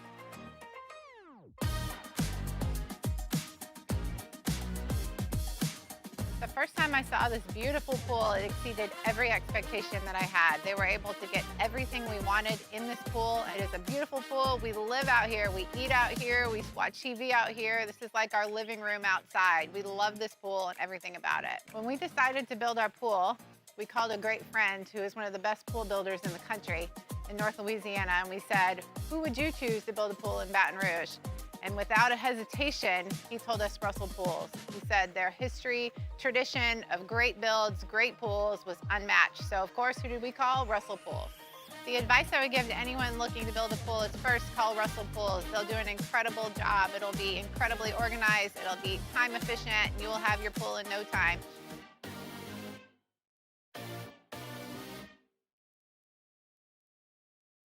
Flight by Yingling is raising the bar by crafting the next generation of light beer.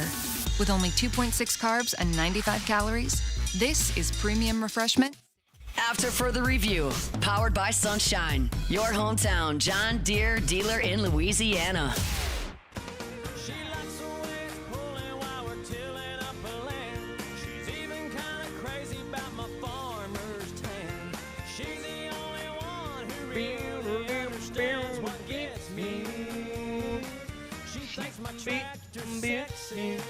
Somebody asked about Bo Bordelon. Bo Bordelon, Gabe Leonards, and West Weeks all went on a hunting trip with our friends over at Sunshine, part of Tigers in the Wild. So you can catch that episode with those Tigers. Of course, our friends at Sunshine, your hometown John Deere dealer in Louisiana. SunnyQuip.com, SunnyQuip.com. When we were at practice Monday, indoors, light work, we only saw 15 minutes, but everyone as we walked in noticed the same thing. Tigers begin practice with their offensive ready period. It's just start at midfield, and it is just a hurry up, no huddle against air, move quickly, get to the end zone after a sequence of plays. And we all noticed the same thing, that there was change on the offensive line. I'm not talking about Paul Mabinga at first team left guard because we've seen that rotation a good bit, but true freshman Carius Kern was playing right tackle with the first team. And remember, Kern was a 5-star, number 1 interior offensive lineman in the country when he signed with LSU out of Arkansas. Showed up it was an early enrollee, so showed up for spring.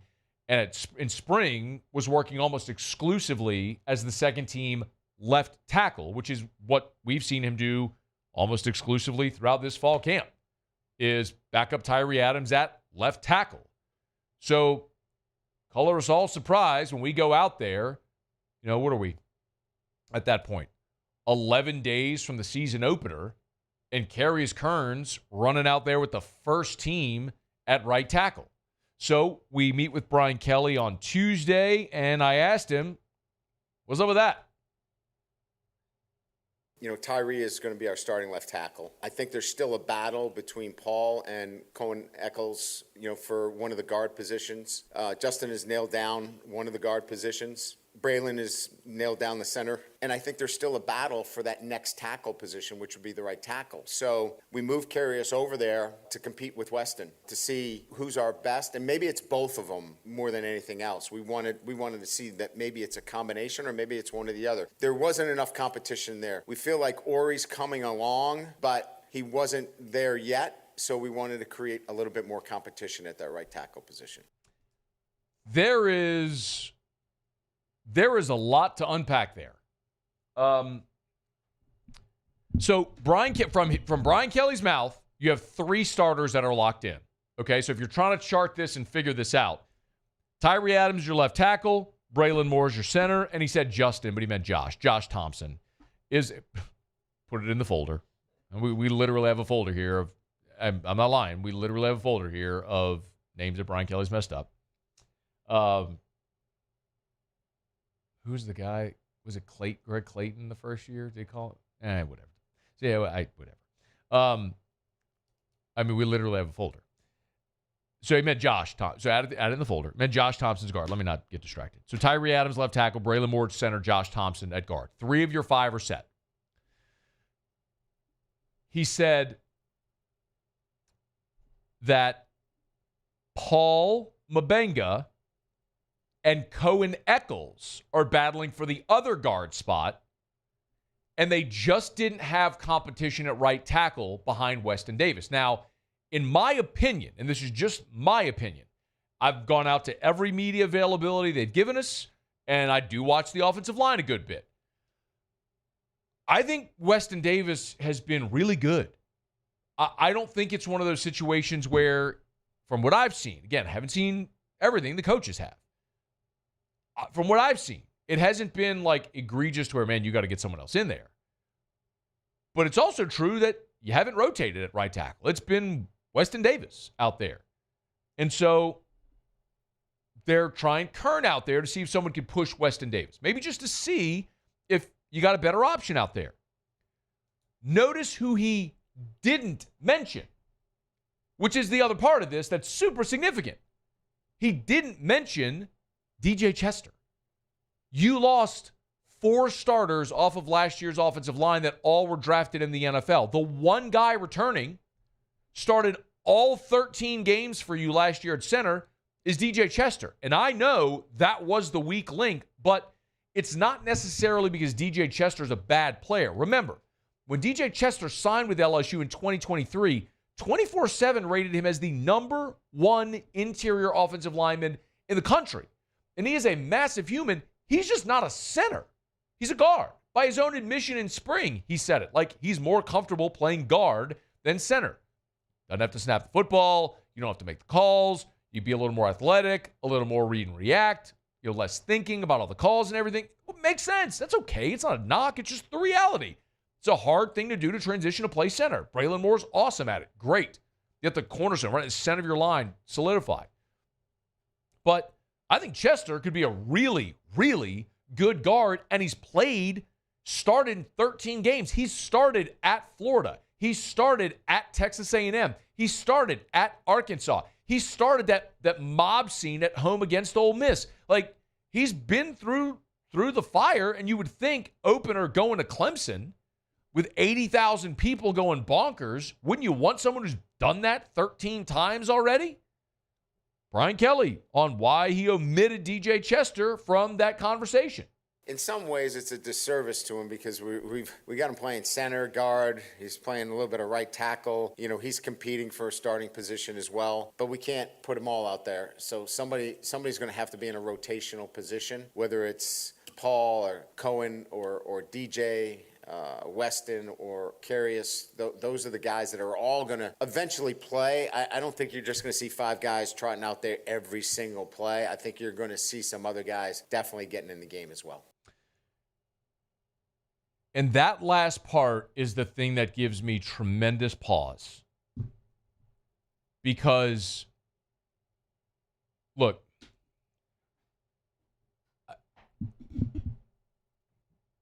we saw this movie. we saw this movie in Brian Kelly's first ever game as the LSU coach. Didn't we? LSU's playing Florida State in the Superdome.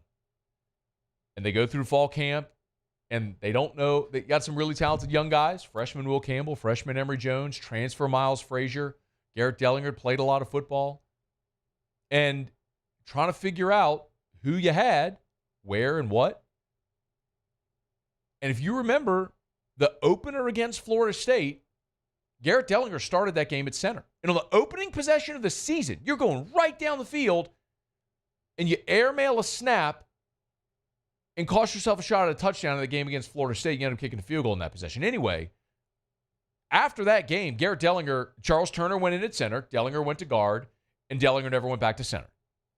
By week 3, Emory Jones was your starting right tackle, Frazier was your right guard, Dellinger was your left guard, Will Campbell was your left tackle, and those 4 guys stayed in those positions for the next 3 years. But it took you 3 weeks to figure that out. I don't love the fact that you don't have this figured out. I'll repeat again the thing that I've said since the first day of fall camp. I think they got a ton of really talented offensive linemen. And you have more experience than anybody's considering. Do you realize that the 7 guys that Brian Kelly just talked about, they have played in a combined 106 games. 104 games with 60 starts. When you talk about Braylon Moore as a 2-year starter at Virginia Tech, Josh Thompson is a 2-year starter at Northwestern, DJ Chester started 13 games, Paul Mabenga started 5 games a season ago. Like, you've got guys that have played collectively a lot of football. The 4 guys you lost combined to play 170 career games. But your top 7, who Kelly mentioned, have combined to play over 100 games with 60 starts. So you've got, it's not last year, but you've got experience. What you don't have is experience together. And that's the thing that in the season opener, when you have to go on the road in a true road game, at night, Clemson against some really good talent defensively. I mean, look, Clemson's got their flaws. I mean, Clemson was ranked in the 90s last year in yards per rush allowed. Like, they were a really talented defense that wasn't a great defense statistically. New defensive coordinator with Tom Allen coming in from Penn State. You know, there's reason to look at Clemson's defense and go, they got a lot to prove too. But man, I'd feel much better if you told me today, less than 2 weeks from the opener, their first 5 were locked in. They knew who they were, ready to roll. And when Brian Kelly's telling you, no, these guys are going to rotate and they're all going to play, that's a tough ask. That's why I'd feel so much better about this Clemson game if it was week 3. If you look at the way Florida's schedule sets up, where they start with like Long Island and South Florida before they get into the meat of it, like they have a chance to ease their way into it. Like if LSU had that opportunity, like if LSU went Southeastern, Louisiana Tech, then at Clemson, I'd probably have a dramatically different feeling. But this is a tall task for this unit of talented players that have not played together, and they're still trying to find their best 5. A little unsettling with how Brian Kelly described it today. Now, I know last week when he met with us, he said he basically flexed and said, put a lot of first-rounders. I've coached for a long time. I know what good offensive line looks like, and this is going to be a good unit. And I don't doubt that at all, by the way. I don't doubt that this is going to be a good unit. I just don't know if they're going to be a great unit week 1 on the road at Clemson, which I think is the toughest game on the schedule. All right, it's after further review. We're brought to you by Relief Windows and ReliefWindows.com. We're going to get to Ross Jackson here after the break, talk a little who dat. Saints are back on the practice field today. Ross was there. He'll tell us what he saw. Remember, Relief Windows and ReliefWindows.com. Energy-efficient replacement windows. Beautiful entry doors, hardy plank vinyl siding. They do it all.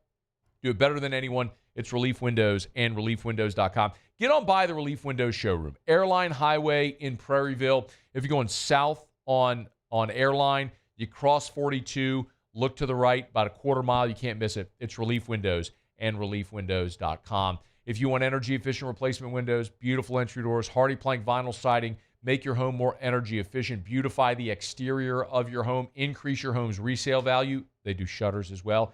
Look, you can go get a bunch of quotes. You can go get a bunch of quotes, and you'll find someone that will sell you windows cheaper. There's no doubt, because Relief Windows will never be the cheapest. I promise you that. They'll never be the cheapest. But you will always have the best product, the best customer service experience, the best experience of the entire process. It's Relief Windows and reliefwindows.com. Okay, well, I got a quick break. Richard Dickson in 45 minutes. Muse will do Tigers and the Pros here in about 15 minutes from right now. When we come back, Saints are back on the practice field. Are they any closer to finding a starting quarterback? One more preseason game to go with Sean Payton and the Broncos coming in on Saturday. Ross Jackson joins us next at AFR. After further review. Glow Resources, complete employer solutions. Check them out online at GLO, glowresources.com, glowresources.com. Love telling you about Glow Resources because, man, Glow Resources has built a gigantic business helping other businesses reach their maximum productivity. And by the way, at Glow Resources, they take care of everything involved with the employee. So you call Glow Resources to fill a position on your staff, whatever position it is. They take care of everything. Workers' comp, child support, deductions, health insurance, dental insurance, general liability. They do it all. And it doesn't matter where you live or work or where the job is. People might live or work in a certain market, but they have operations all over. So if that's you, Glow Resources can help. They'll follow no matter where the job is. I mean, they currently have employees that are working from the states who are doing jobs in Africa.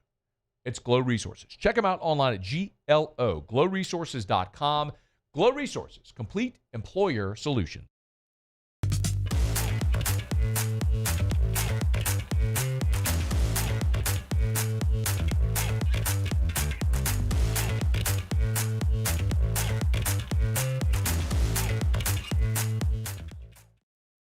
ED, low T, or simply seeking to optimize your health and performance? Goodwood Men's Sexual Wellness offers a range of discreet services to address your specific needs. We empower men to reclaim their health and confidence. Visit yourgoodwood.com.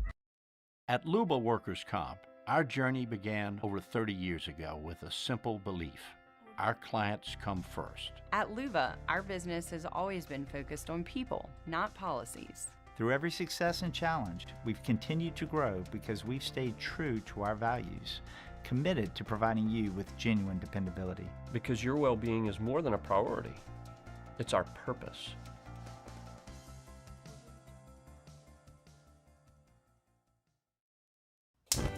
Looking for cleaner energy? Propane is energy for everyone.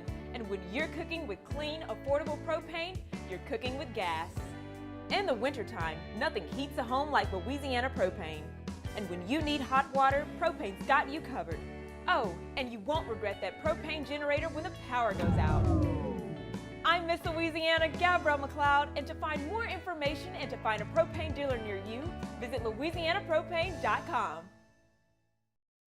Today, we are shaping tomorrow. We are researching how extreme stress impacts the immune system, from trauma victims to athletes and even astronauts. Our work is leading the way in sepsis treatment, saving countless lives. We're unlocking the mind with music in exciting new ways. Our Lady of the Lake Health and LSU are improving the health of our state. That's the impact of champions. Imagine the impact we'll have on the future. Together, we roar. These are the luckiest ice cubes in the world. They could have been a thankless bed for an all-you-can-eat salad bar. But instead, they've been called upon to cradle and cool a crisp, refreshing Dos Equis. Looks like the lucky just got luckier. Dos Equis. Businesses like yours are the soul of our community. You deserve someone who'll deliver the internet services you deserve. That's why local businesses rely on Rev Business, 90 years of building connections. Visit us at letsrev.biz. We came up with the idea of auctions in August. Gulf Coast Bank does all the work. We display the item. We prominently feature it in social media, on our website. After further review, powered by Sunshine, your hometown John Deere dealer in Louisiana. We ride back and forth till we run out of life. Take it to the barn, put it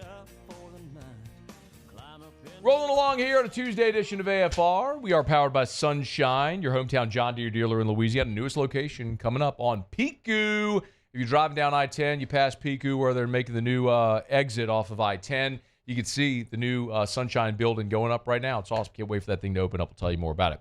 Ross Jackson, LouisianaSports.net, and Locked On Saints joins us. Saints are back on the practice field today. Ross was there, joins us now. How are you, dude? Hey, man, doing great. Thanks for having me. Okay, let's run through, now that they're back in Metri from L.A., despite the fact that it's about 100 degrees different in temperature, what was the day like today? Yeah, so it was kind of like going back to the regular season schedule. We had about 20 minutes of open media viewing over the course of I would say probably about an hour, 45 minutes, hour and a half of practice. And so what we saw was stretch, some individual drills, and then a little bit of like routes on air work, but not as much as we would typically see during a training camp practice where we would see drills and, more simulated work and things like that. I think we'll get a little bit more tomorrow, but for today it was a pretty limited viewing window for us. Is that typical? Like, is that an NFL rule, or is that just Kellen Moore's decision? I think it's Kellen Moore's decision. We saw Kevin Stefanski do the same thing up in Cleveland, to where they started to change everything over to the kind of regular season schedule as they went into this final week and this final preseason week. And so I think it's something that coaches have the ability to make that decision. Not every team does, but it seems like the Saints are going to go that route, at least for today. I'll be curious to see what the rest of the week looks like, because Wednesday's practice is set to be at the Superdome, and then Thursday's practice is earlier, so that might, and Kellen Moore said that might be more of a walkthrough thing. So maybe we get more access during those days, but interesting that it was pretty limited just here on Tuesday. All right, Ross, they did release an updated depth chart. What were the big standouts there, big takeaways? Yeah, I think the two biggest things for me were just looking at how the Colin Saunders trade kind of impacted everything. So the Saints traded Colin Saunders over to Jacksonville, which Kellen Moore did confirm today that the two teams were already in conversation before they actually played against one another on Sunday. So the fact that the trade came down hours after became a little bit of a joke for them, but it wasn't like, oh, hey, this guy's not going to make this roster, this guy's not going to make this roster, you guys want to swap? It didn't happen during the game. So it was all early conversation that just kind of happened to overlap in timeout the way that it did. But I think that the big thing that we saw that trade's ripple impact was Christian Boyd, the second-year defensive tackle, kind of left up to being that immediate backup on the depth chart, though unofficial, but immediate backup on the depth chart behind Devon Gotcha, which replicates what we've seen so far throughout the preseason. He's a guy that's fit really well into this new Brandon Staley defense, and so not super surprising to see him make that jump. And then the other thing that we saw was Luke Fortner, who the Saints acquired in that trade, becoming the immediate backup on that unofficial depth chart right behind Eric McCoy. When we've seen Torricelli Simpkins, the undrafted free agent rookie, doing it very, very well there. Now, the Saints have deviated from that center depth chart a ton here for the preseason, so we'll see if they hold to that. But those are the two biggest adjustments. Other than that, everything else kind of stayed the same, including a three-man quarterback battle, apparently. I'll get to the quarterback in a second. You like the trade? Yeah, I like the trade. I mean, look, a lot of guys over at Jacksonville kind of said that Luke Fortner wasn't necessarily on track to make the roster.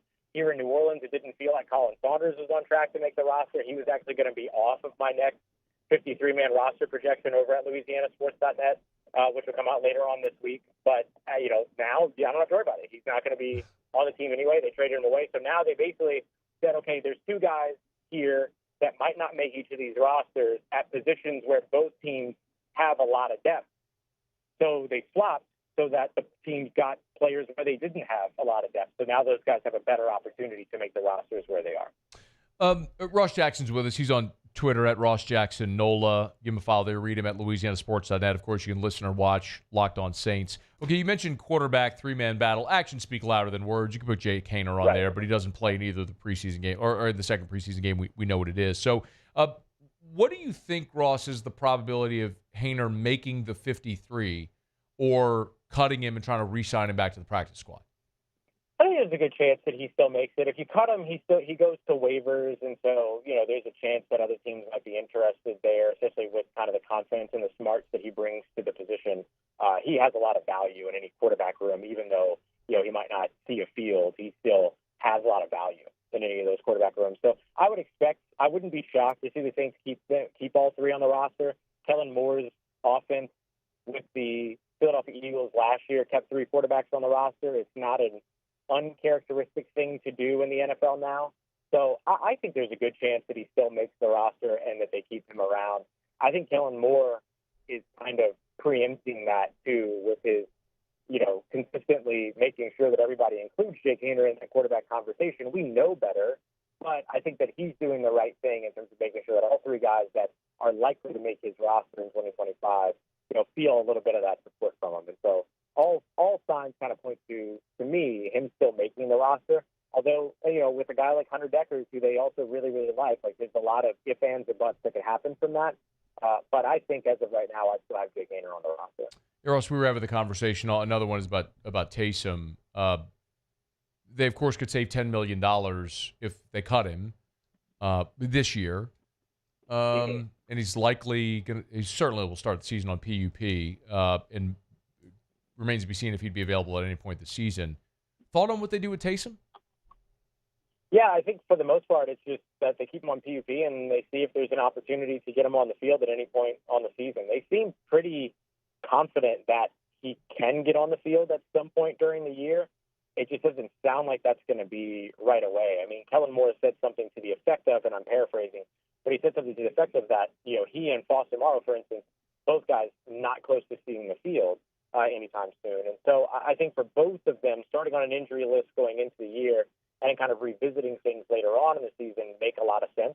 The Saints could save some money that they could then roll over potentially into next year, but I don't know that they're necessarily going to be super quick to rush off of him while he's still injured. Give him the opportunity to rehab, let him get back on the field, and then see what you can do from there, and then decide where you want to go after that. So I wouldn't be shocked to see the Saints go that route, but we'll see. It's a tricky one. It's hard to manage something like that where you have a guy that could be so essential to your team, that could help you run the football, that could help keep some pressure off of your young quarterback, and that could be an asset to your young quarterback too, by the way. With him being injured and not being able to go towards the end of the season, that's a challenging sort of situation to navigate. A couple of more. They haven't yet named a starter for Saturday. Any idea what you think they will do or what you think they should do? Take it either direction. Yeah, I think honestly, if you can give both of these guys, if you're gonna use the third preseason game as a dress rehearsal, for instance, which a lot of teams do, to where they get some of their starters out there and all, or get their entire starting unit out there for a couple of drives. If you were able to get both of these quarterbacks at least a drive with the first team units, I think there's value there. Neither of these guys have taken snaps with Eric McCoy on the field. Rattler did last year in the second half against Washington, and then for 7 plays against Green Bay. But as we wrote over at LouisianaSports.net, Spencer Rattler's got no snaps with all 4, Eric McCoy, Chris Olave, Rashid Shaheed, and Alvin Kamara on the field, and only 2 with both Chris Olave and Rashid Shaheed, both in that Tampa Bay game last year. And so I think getting both of these guys some exposure to the unit that they would be expected to play with in week 1 could be really valuable for this quarterback battle. Now, they get that, don't be wrong, in practices, but seeing at least one drive in sort of a dress rehearsal situation for both of these guys up against Denver would make a lot of sense. All right, he's Ross Jackson, at Ross Jackson NOLA. We're going to get him on Twitter, X. What's the schedule? So you said walkthrough. So for the rest of the week, they'll have a walkthrough on the practice tomorrow, walkthrough on Thursday. Is that correct? Mm-hmm. Yeah. So they're basically treating Tuesday, Wednesday, Thursday with a Saturday game like they would treat Wednesday, Thursday, Friday with a Sunday game. Okay. And so that last practice before the game is usually a walkthrough, and then they'll do a walkthrough the next day typically. But they'll have kind of these 2 bigger practice days today and tomorrow. And tomorrow, Kellen Moore said that they'll be out of the Superdome and they'll do some scripted plays, and then they'll have their opportunity to do some more of those call-it periods that they like to do, where the back calling plays in situations and scenarios. So I expect tomorrow to be kind of the biggest of the worst days this week. All right. You can read him over at LouisianaSports.net. Listen or watch Locked On Saints. He's Ross Jackson. Thank you, man. Thank you, bud. Appreciate you. Take care. Stay safe. Talk to you soon. All right. Be well. Saints getting ready for preseason game number 3. As we get closer to that game, we'll talk later in the week about who has the most on the line as far as a roster spot. It's probably, we talked about Taysom last hour, and he's probably right. I mean, he'll probably stay on PUP and see if they can activate him at some point. It's probably what the Saints will do. I don't think that's the sensible thing to do. Probably not going to contribute much for you on a team that's not going to be very good, and you could save $10 million against cap this year. It's the prudent business decision would be to cut him. I just don't think that's what the Saints are going to do. But we'll talk a bit more about third preseason game and who has the most on the line as we get closer to the weekend. We're brought to you by Rouse's, official supermarket of the New Orleans Saints. Man, they are helping you beat the spread all season long over at Rouse's. Of course, talking about your tailgate spread. You want to, excuse me, I said beat. Cover the spread. Yes, cover the spread. I'll get it. All season long over at Rouse's. Whether you're tailgating for the Tigers, tailgating for the Saints, or home gating, whatever it is, Rouse's got you covered. Beer, liquor, wine, they got you. Meat to throw on the grill, they got it covered. All your party platters and trays from your finger sandwiches, your hot wings, your ribs, your little mini muffalettas. I'm telling you. Meat pies, crawfish pies, Rouse's, they're just the best. Get on by Rouse's, any of their 70 locations. Been doing it great, doing it local for 65 years. Rouse's.com, Rouse's.com. Rouse's, the home for Eagle 98.1 game day again this football season for the Tigers. Rouse's, this feels like home. All right, y'all, glad you're hanging out with us here. Tuesday edition of AFR. Richard Dickson in 30 minutes. Talk a little LSU. Excited about that. Dabo met with reporters, talked a little bit about getting ready for season opener against LSU. You'll hear from the Clemson head coach. I do still have to make fun of Auburn a little bit more for winning 7 or claiming 7 titles in one day, which is just remarkable. But we'll do all that as we roll through to the state of Alabama. They make themselves such an easy target. Stay here. It's AFR. After further review. We're brought to you by Clegg's Nursery with 4 locations in the greater Baton Rouge area. Siega near Airline, LA-16 in Denham, Mid-City on Donmore, Garden Center on Greenwell Springs. Buy local, shop local. Fall is here, y'all. It's August 19th. You realize we're a couple of weeks away from September? I mean, it's fall. Fall is here.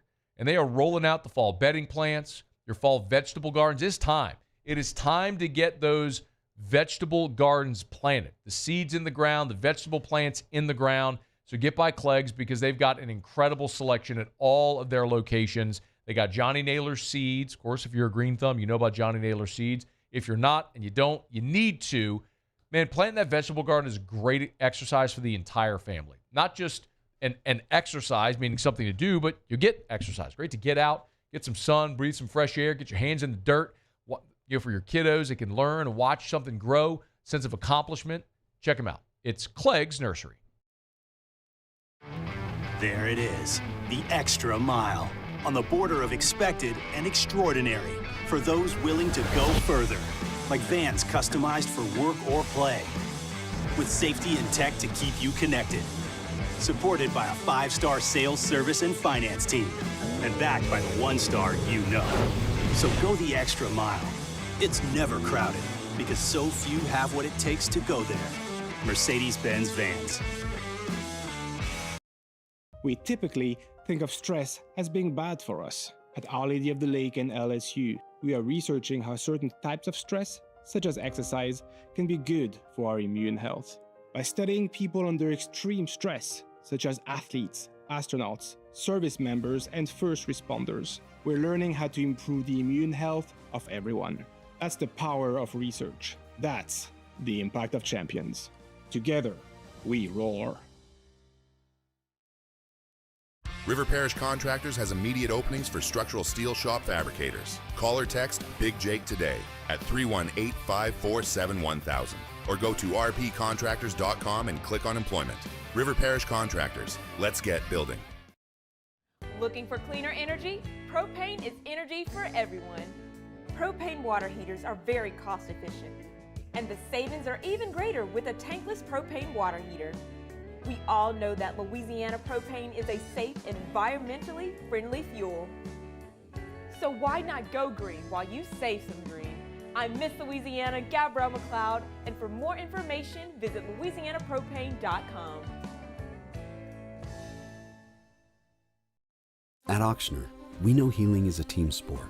That's why we've partnered with world-renowned orthopedic surgeon Dr. James Andrews to create the Ochsner Andrews Orthopedics and Sports Medicine Institute. Whether you're a professional athlete or a weekend warrior, our team of specialists are dedicated to getting you back in the game. So whatever your reasons are for reaching your personal best, we've only got one. You. Ochsner Andrews Institute. Long live you.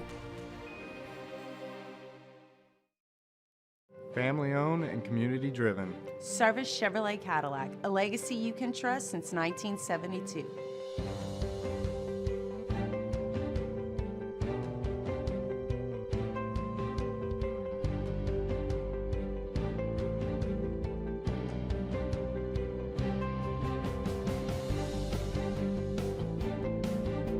Service Chevrolet Cadillac, our family serving your family. For over 50 years. These ice cubes could have been a thankless bed for an all-you-can-eat salad bar. But instead, they cradle it. After further review, powered by Sunshine, your hometown John Deere dealer in Louisiana. She thinks my tractor's sexy. It really turns her on. Wrapping up our number dose. I gotta talk about Auburn. Can't wait to do this. Right now, Musso, Tigers in the pros. Tigers in the pros. They still bleed purple and gold. They're just really rich now. All right, Justin Jefferson made his long-awaited no. Well, it was worth a shot. No. If Auburn can claim 7 national titles in one day, Muse, I can claim Justin Jefferson for Calic High. Take that. Argue with that logic, Muse. I don't think that. I dare you to argue with that how logic. that works. I mean, we won him. Yeah. It's like the Chappelle Show racial draft. Claim who you want. Anyway, Justin Jefferson returned to practice on Monday. He had been out since he hurt his hamstring on the second day of training camp. He spoke to the media after practice Monday evening, said that he was feeling great and glad to be feeling great again. Says he's targeting week 1 to get back to 100%. Awesome. Of course, he's had some hamstring issues in the past. Remember, he missed 7 games in 2023, but hopefully a speedy recovery here has been done, and he will be healthy for the season. Bengals and Commanders last night. Plenty of LSU flavor in this ball game. We'll start with Cincy. Joe Burrow played a quarter and some change, 9 of 14, 62 yards, and a touchdown. Touchdown pass was absolutely beautiful, complete dime. Jamar Chase was targeted once, caught it, 11 yards. On the other side, Jaden Daniels did not complete a pass in the ball game, didn't attempt to pass in the ball game, just played the one drive, but he punctuated it with a 14-yard touchdown run. And then Duke Riley on the other side with the defense for Commanders, 6 tackles, including 1 for a loss. LSU pitching matchup in the major leagues, Pirates and Blue Jays. Paul Skeens, 6 innings, 2 earned. Those both came very early. Punched out 8. He was really good yet again. Got a no decision. Kevin Gausman on the other side for the Blue Jays was really good as well. 5 innings, 2 earned. Punched out 4. He also got a no decision. The Pirates got the win. And lastly, Grant Taylor, bounce-back performance. It was needed after a rough one on Sunday. Monday night, closes out the game for the White Sox over the Braves. Shutout inning with 2 punch-outs in the 9th. That's Tigers in the Pros. Presented by Parrish Construction and Roofing. Do business with someone you know. Me, Terry O'Tilley, our whole staff, parishbuilt.com, parishbuilt.com. Go to the website, fill out the form.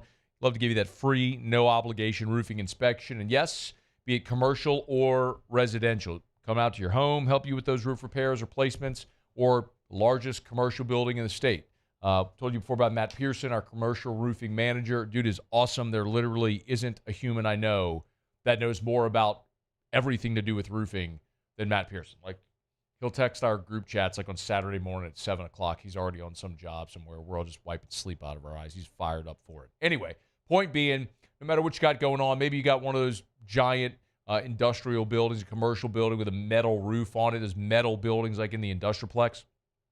and it gets to be like 120 degrees in there, you want to lower the temperature, there's systems in place that Matt knows how to install. It can help lower super affordable, help lower the temps in those buildings. Anyway, we can help you out. We also do gutters. We do soft wash. We do it all. Parish Construction and Roofing. Do business with someone you know. ParishBuilt.com. ParishBuilt.com. All right, y'all, put the button here on hour number 2. Remember, you can always email us, tweet us, or text us in the 225-396-4400, 396-4400, 396-4400. Tomorrow, shout out, Caleb Williams sent me a text of a, not that Caleb. The Bears quarterback? No, different Caleb. Thanks for watching, Caleb, and listening. It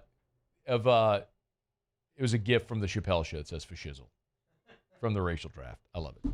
That was when Tiger Woods got drafted. I can't remember if it's been a long time. It's been probably 20 years. Has that been 20 years? Oh, God. Chappelle's Show is so good. Anyway, it still is great.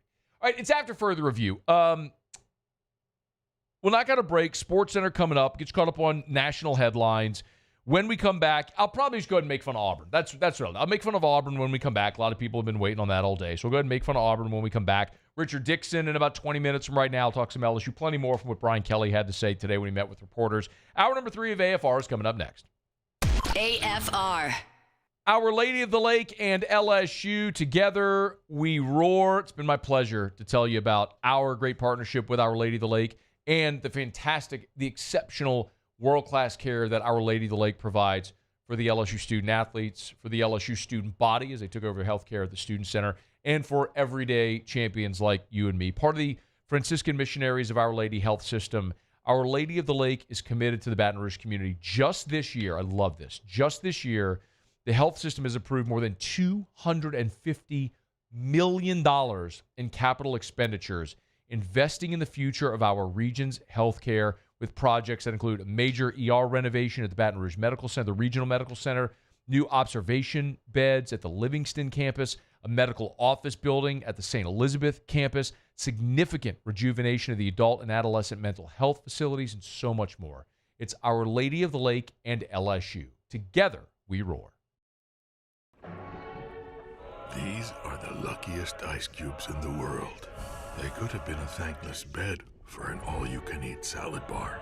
But instead, they've been called upon to cradle and cool a crisp, refreshing Dos Equis.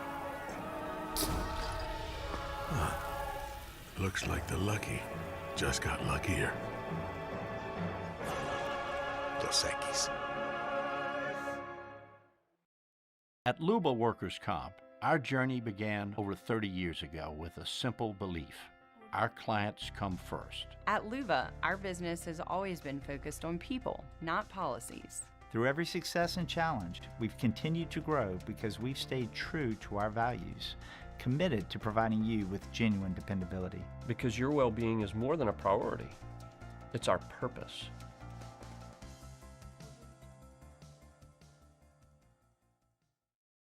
At Bayou Automotive, we believe in a sales process that puts you first. We want you to experience an easy purchase with clear pricing and great service. Let Bayou Ford and Bayou Chrysler Dodge Jeep Ram be your trusted partners in finding your perfect vehicle. The crew at Bayou Automotive is going to do right by you. Parish Construction and Roofing. This is Coach Kim Mulkey. Go to parishbuilt.com for all of your roofing needs. From your hometown, parishbuilt.com. ED, low T, or simply seeking to optimize your health and performance? Goodwood Men's Sexual Wellness offers a range of discreet services to address your specific needs. We empower men to reclaim their health and confidence. Visit yourgoodwood.com. At Sunshine, we know what you see when you look at your land. Where others may see dirt, you see the foundation you've built your life on. It's hallowed ground. It's past, present, and future. We're proud to provide quality John Deere equipment to help you maintain the land you love. Check out our current promotions and learn more about what it means to be powered by sunshine at sunequip.com. While Louisiana politics can seem like they're from another planet, Moon Griffon isn't afraid to bring politicians back down to earth. Listen to the Moon Griffon Show weekday mornings at 9. on Talk 107.3. We came up with the idea of auctions in August. Gulf Coast Bank does all the work. We display the item, we prominently feature it in social media, on our website, but we do it because it's the right thing to do for the community. Mornings with Brian Haldane is the only live and local talk show in the capital city. Get the news from the newsmakers, along with traffic and weather updates throughout the morning. The conversation starts weekday mornings at 6 on Talk 107.3.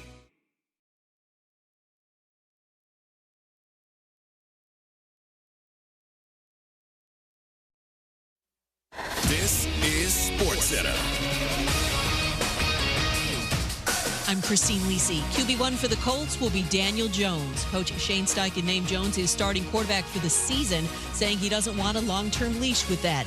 Anthony Richardson, the 4th overall pick 2 years ago, will back up Jones. ESPN NFL writer Bill Barnwell. Does anybody really believe that if Daniel Jones struggles, they're not going to go to Anthony Richardson? Does anyone believe that Daniel Jones is going to play 17 years without getting injured? I do think this is a referendum on Anthony Richardson, but I do think that the line between being the starter and being the backup here in Indianapolis is not exactly Patrick Mahomes or Joe Burrow level of job security. Bill Barnwell on Joe and Q. Jones missed 16 games between 2021 and 2023 due to injuries, and his last 16 games he's got 10 touchdown passes and 13 interceptions. Notre Dame named C.J. Carr, grandson of former Michigan coach Lloyd Carr, as its starting quarterback. An MRI on Blue Jays first baseman Vladdy Guerrero Jr.'s hamstring showed no damage. As a precaution, he is not in tonight's lineup in Pittsburgh. WNBA, Indiana's Sophie Cunningham out the rest of the season with an MCL tear. ESPN Radio is presented by Progressive Insurance. If you're a renter, make sure you're protected. Renter's insurance includes options that cover stolen property, personal injury, and living expenses if your place is damaged. Quote renter's insurance at progressive.com. Matt Moscona. I'm very important. After further review. Say it one more time. After further review with Matt Moscona. And here we go. Live from the Mercedes-Benz of Baton Rouge studio. Let's ride! Woo!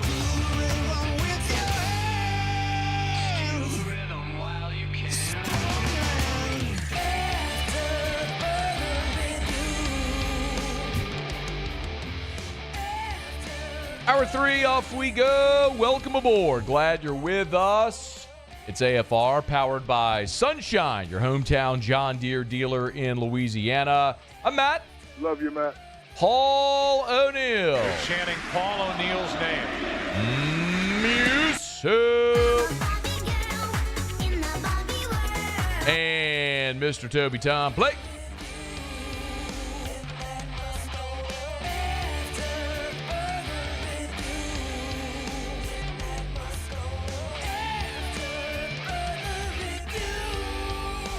All right, we're here. Glad you are as well. Get out there and make it a good one. 5 o'clock quitting time. Glad you're driving home with us. Richard Dickson will be here in about 13 minutes from right now. The college football world had a good laugh at Auburn today. Justin Hawkinson from Auburn Sports, part of the On3 network, reported that Auburn is going to claim now 9 football national championships.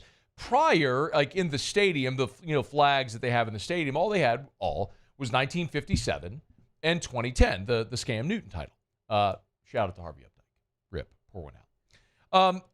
This is one of the most laughable things. And by the way, I follow Justin on Twitter. He's been on the show. He's a good reporter, all that stuff. The lead of his piece over at Auburn Sports is, it's about time Auburn football, italicized, finally will claim bold 9 deserving and legitimate college football national championships. Like, you want to talk about editorializing a news report, italics, bold, and qualifiers like finally, deserving, and legitimate. Listen, everyone is making fun of Auburn today, and everyone should be making fun of Auburn today. I opened the show today by congratulating Auburn on doing something that is unprecedented. I don't think that in any sport there's ever been a program, a school, a team, an organization win 7 national championships in a day. It's a pretty remarkable feat that Auburn has accomplished. And I'm not here to get into the merits of any of these seasons. They're now claiming 1910. Don't give a rip. 1913, 1914. Don't give a rip. They're claiming 1958, by the way. Auburn's claiming the 1958 national championship. Sorry to Billy Cannon and Warren Rabb and the late Paul Dietzel and the Chinese Bandits. It felt like a good run, and since 1958, we've had a hell of a good time honoring that team. And too bad, little did we know that LSU didn't actually win that title. It was actually the Auburn Tigers, because they were honored by they won the Montgomery Full Season Championship, awarded by David Montgomery. Apparently, that was just a guy named David Montgomery who gave out a championship. They're claiming 1983 because Billingsley Fact, Football Research, Sagarin, New York Times, and NCAA Football Record Book gave them the 1983. Now, the Associated Press or legitimate organizations, none of them did, but something called Fact, F-A-C-T, did. 1993, they were on probation. Oh, it's Terry Bowden's undefeated season. By the way, never mind the fact that Terry's dad, Bobby, actually won the national championship in 1993. I wonder if Terry Bowden is pissed now that the school that he went undefeated at is now challenging his dad's national title. Whatever. Again, I'm not here to argue about the merits of any of this, of the seasons. I do think it's high comedy today that Alabama fans, including our social media director, Chris Marler, are clowning Auburn for claiming fake titles when Alabama is the king of claiming fake titles. It's kind of incredible now that the state of Alabama, between Auburn and Alabama, have more fake national titles than any other school's legitimate national titles. I mean, that's one hell of a feat there by the state of Alabama. I mean, the complete and total penis envy of each other is unmatched. I mean, what are you doing? John Cohen, God bless, is a Mississippi State guy who's now the Auburn athletic director, clearly comes from a place that's never won anything, and no disrespect to Mississippi State. That felt like a stray, but it was. But it's honest. So you go to a place that has won something in the past and has grander expectations, and you think this is the way to go? Like, I can't imagine an athletic director at LSU coming through and being like, we're going to claim 1908. We're claiming it. I mean, I'd be like, we're good. We're good. 58 was awesome. 03 was incredible. 07 was an amazing, roller coaster of a season. 19 was orgasmic. I mean, we're good. I'm great. I'm great with the four that are all very legitimate and happy with that. But what I would really like to point out, is ever since the weekend, when the Big Ten floated the idea of a 2018 playoff, and all I've heard from rational people that I respect is about the sacred college football regular season. Do you realize what this is? Let me ask you a question. We got any fake titles from 2024?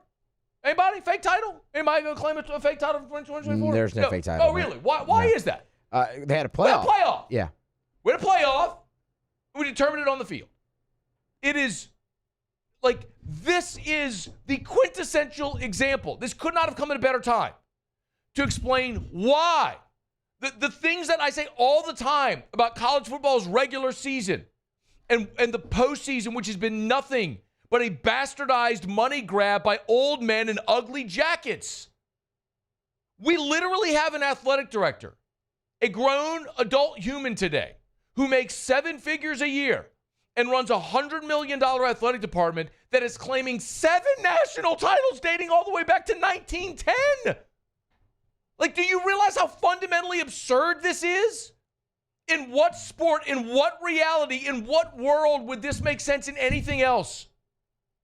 What if Russia just came out today and was like, you know what? We're claiming the gold medal from the 1910 100 meters.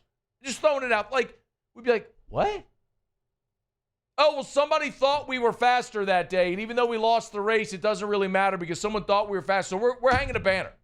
I mean, Auburn, go fly your flags, hang your banners, put it on your media guys. Nobody cares. It's all just about public perception. It's no different than like Louisville being stripped of their 2013 basketball national title. We all saw it. It happened. They were a great team. It's like rescinding titles, vacating titles is stupid. But this is why, y'all. This is why. Like, history right now is laughing at college football because of how stupid this postseason has been for so long, where something like literally, in the 1913 title that Auburn claims, it says it right here, Billingsley MOV, margin of victory. Auburn's claiming a 1913 national title because of their margin of victory. Like, what if we go back to, like, the NBA in the second year of the NBA and find out who had the largest margin of victory and said, let's give them the Larry O'Brien trophy? That's fundamentally absurd. You want to know why? Because you had a regular season with an established postseason set up. Teams played in, they knew the rules, played into the postseason, had a postseason, you determined a champion. That's how it's worked in every sport for the history of mankind except college football. We love college football in spite of college football. College football has so much wrong with it. We love draping ourselves in our school colors and singing the fight song and going into the stadium and taunting other fans and cheering for our team and drinking beers and going nuts and celebrating the four-corner salute. I love all of it too. I'm with you. But we love college football in spite of itself. Because we love all of that stuff, we overlook all of the absurdity. We have been force-fed for our entire lives this absolutely absurd notion about the sacred regular season of college football. And on this day, if you're going to look at today and make fun of Auburn for claiming 7 national titles they didn't win, and then defend college football and say we don't need an expanded playoff, you are a hypocrite. There's no other way around it. You are the problem. You have done the thing in the Matrix where the green pill, whatever, the ignorance is bliss. That's what you are. Like, it's staring you straight in the face today. This is the reality of college football. That some jackass 115 years later can claim a national title and hang a banner and everyone's like, oh, that's normal. Do you understand how absurd that sounds? It's stupid. John Cohen, you are stupid. It's a stupid thing to do. Every Auburn fan that's celebrating, you are stupid. This is just stupid. But that's college football. And the fact that anyone would accept this is normal. Sports is a true meritocracy, people. It's one of the most beautiful things about sports. In a world filled with subjectivity, sports is a true meritocracy. You line up between the white lines for 60 minutes, you play the game, you keep score, there are winners, there are losers. That's the beauty of sports. There's no 8th place damn trophies. Somebody wins, somebody loses, you learn life lessons therein.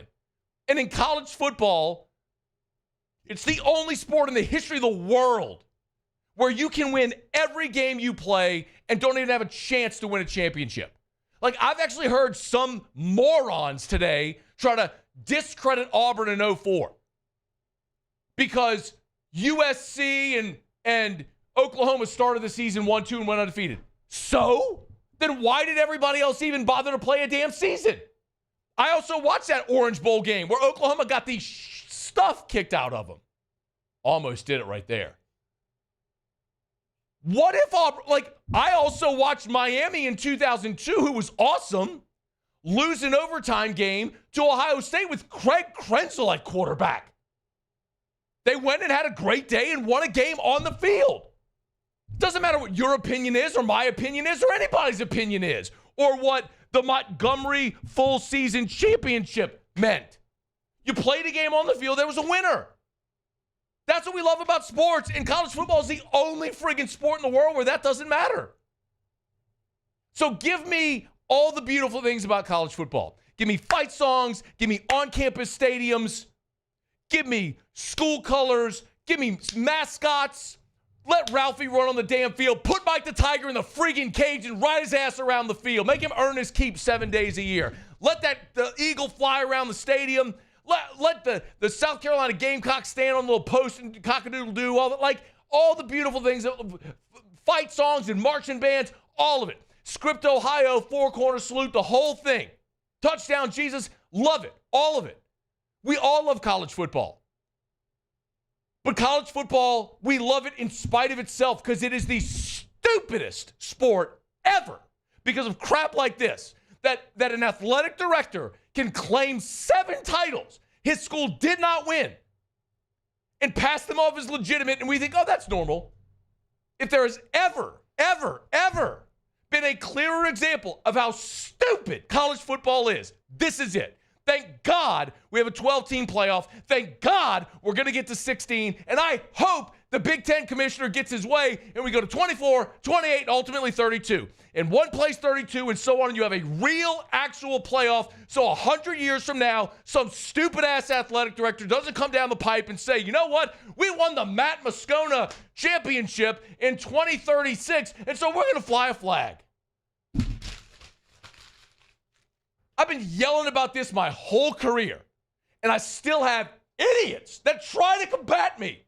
How can you possibly make a rational argument today against an expanded playoff when an athletic director claimed 7 freaking titles in one day? Billy Cannon, LSU 1958, the Chinese Bandits. Everything that, if you grow up loving LSU, everything that you've been taught, read in books, watched the black and white footage, all of it. And today, Auburn's like, no, we won that one. God bless. God bless. If you're still sitting there today going, oh, we don't need more. No, we don't need to expand it. You know what we need? We need James Howell's power rating system because they crowned Auburn a champion in 1914. So now, 111 years later, because John Cohen is a moron, decides, let's fly a flag. We're going to claim that one because of James Howell.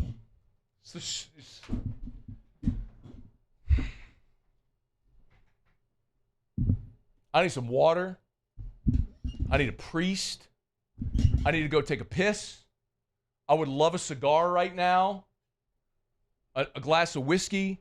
I want to go jump in my pool. I just want to be done with this right now.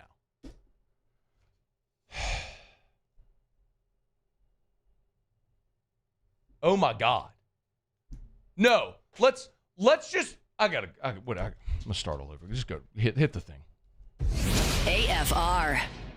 We're brought to you by Duplessis Builders, DuplessisBuilders.net, DuplessisBuilders.net. We'll probably make that into a short, but I probably want the whole thing up too, just so people don't lose context. DuplessisBuilders.net. Build a pool and call Duplessis because they're awesome. What am I going to say right now? After all that, my head is sweating so much right now. My head's sweating. You know what I could do? I'll go to the cold plunge over at Duplessis. Was there on Sunday. Lamar Brown, Richard Anderson, and Bryson Martinez and me. We all got in a cold plunge. The cold plunge challenge. Expect that content coming soon. 3 5-stars and a 43-year-old bald guy doing a cold plunge. Can you spell viral? John Cohen can. DuplessisBuilders.net, DuplessisBuilders.net. Let's make it happen, y'all. Build your pool. DuplessisBuilders.net. Today, we are shaping tomorrow. We are researching how extreme stress impacts the immune system, from trauma victims to athletes and even astronauts.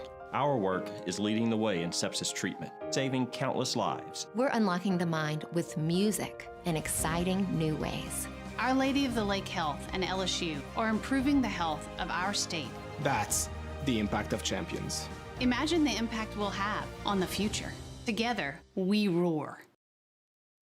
When it comes to industrial construction, River Parish Contractors can do it all.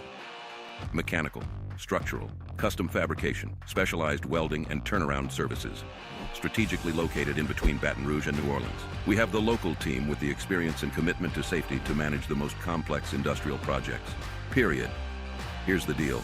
Partnering with us means your project is delivered on time, on budget, and most important, safely. River Parish Contractors, Let's get building.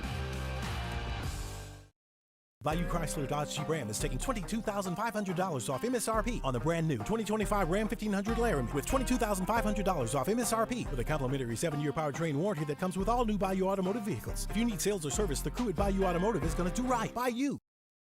Baton Rouge's home for real rock. It's Eagle 98.1. Foo Fighters. Led Zeppelin. AC/DC. Pearl Jam. And the flagship home for LSU sports. Take us anywhere with the Eagle 98.1 app. Eagle 98.1 is the rock station. At Luba Workers' Comp, our journey began over 30 years ago with a simple belief. Our clients come first. At Luba, our business has always been focused on people, not policies. Through every success and challenge, we've continued to grow because we've stayed true to our values, committed to providing you with genuine dependability. Because your well-being is more than a priority. It's our purpose.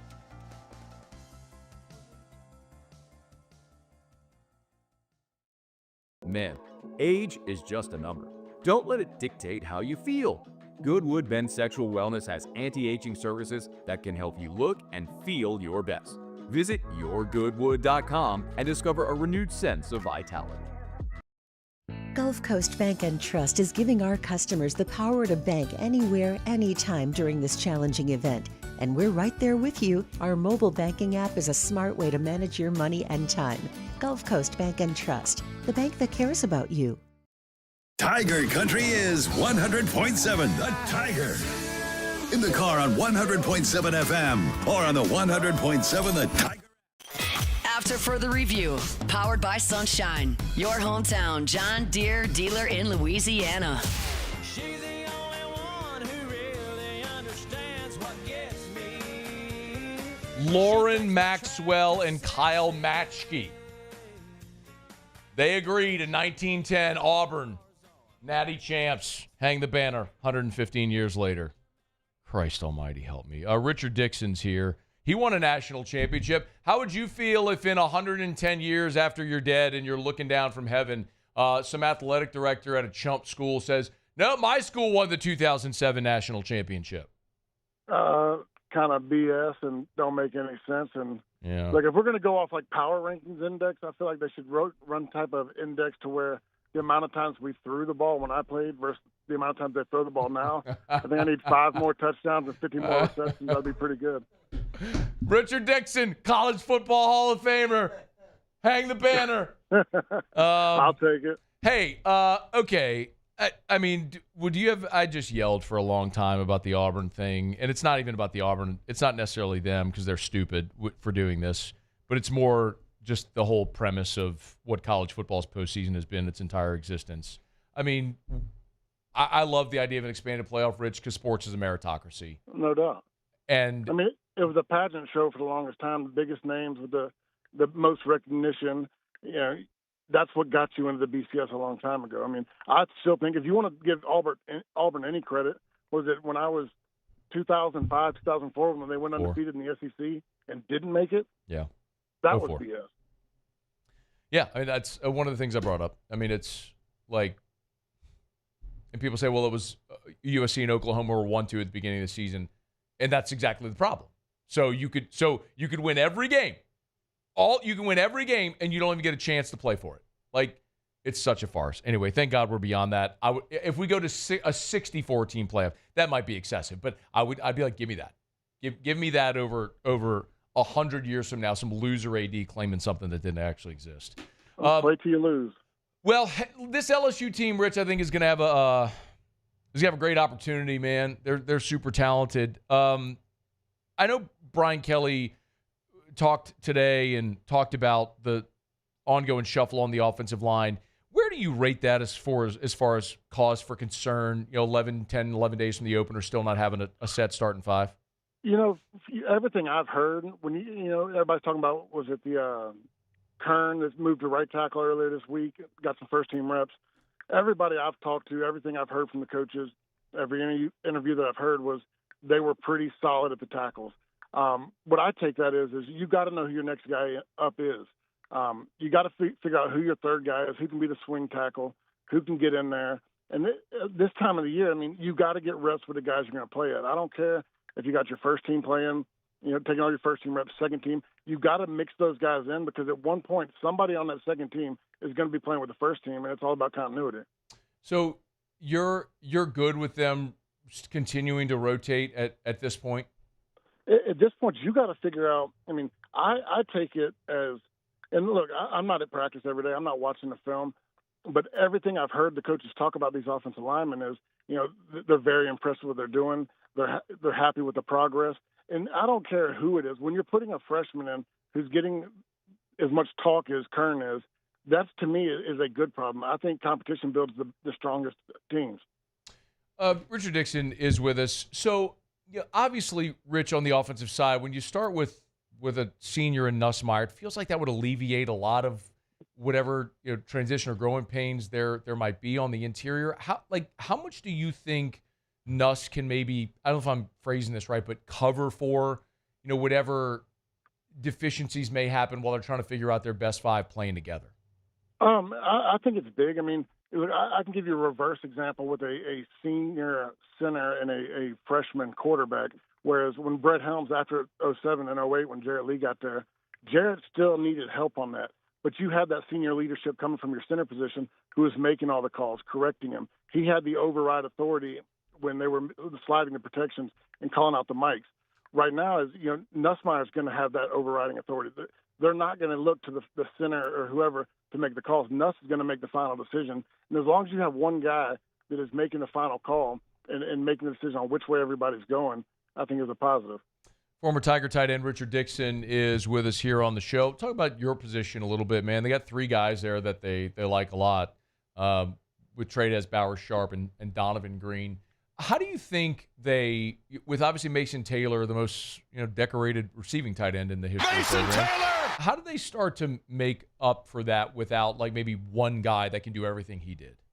Well, I think you got two guys in Bauer Sharp and Trades Green. Look, Bauer Sharp is your veteran of the group. He's a guy that's played in 37 college games. He had 22 starts, 80 career receptions and 6 touchdowns. He's a guy that's been around. Trades is a guy that's just a freak show that, he has the ability out there to where he can make a mistake and overcome with his size and speed. So you got two guys right there that I feel very confident in receiving the ball. My biggest question for me is, Mason Taylor was, I always said, a B- blocker. He was never going to be just the guy that you're going to run behind all the time.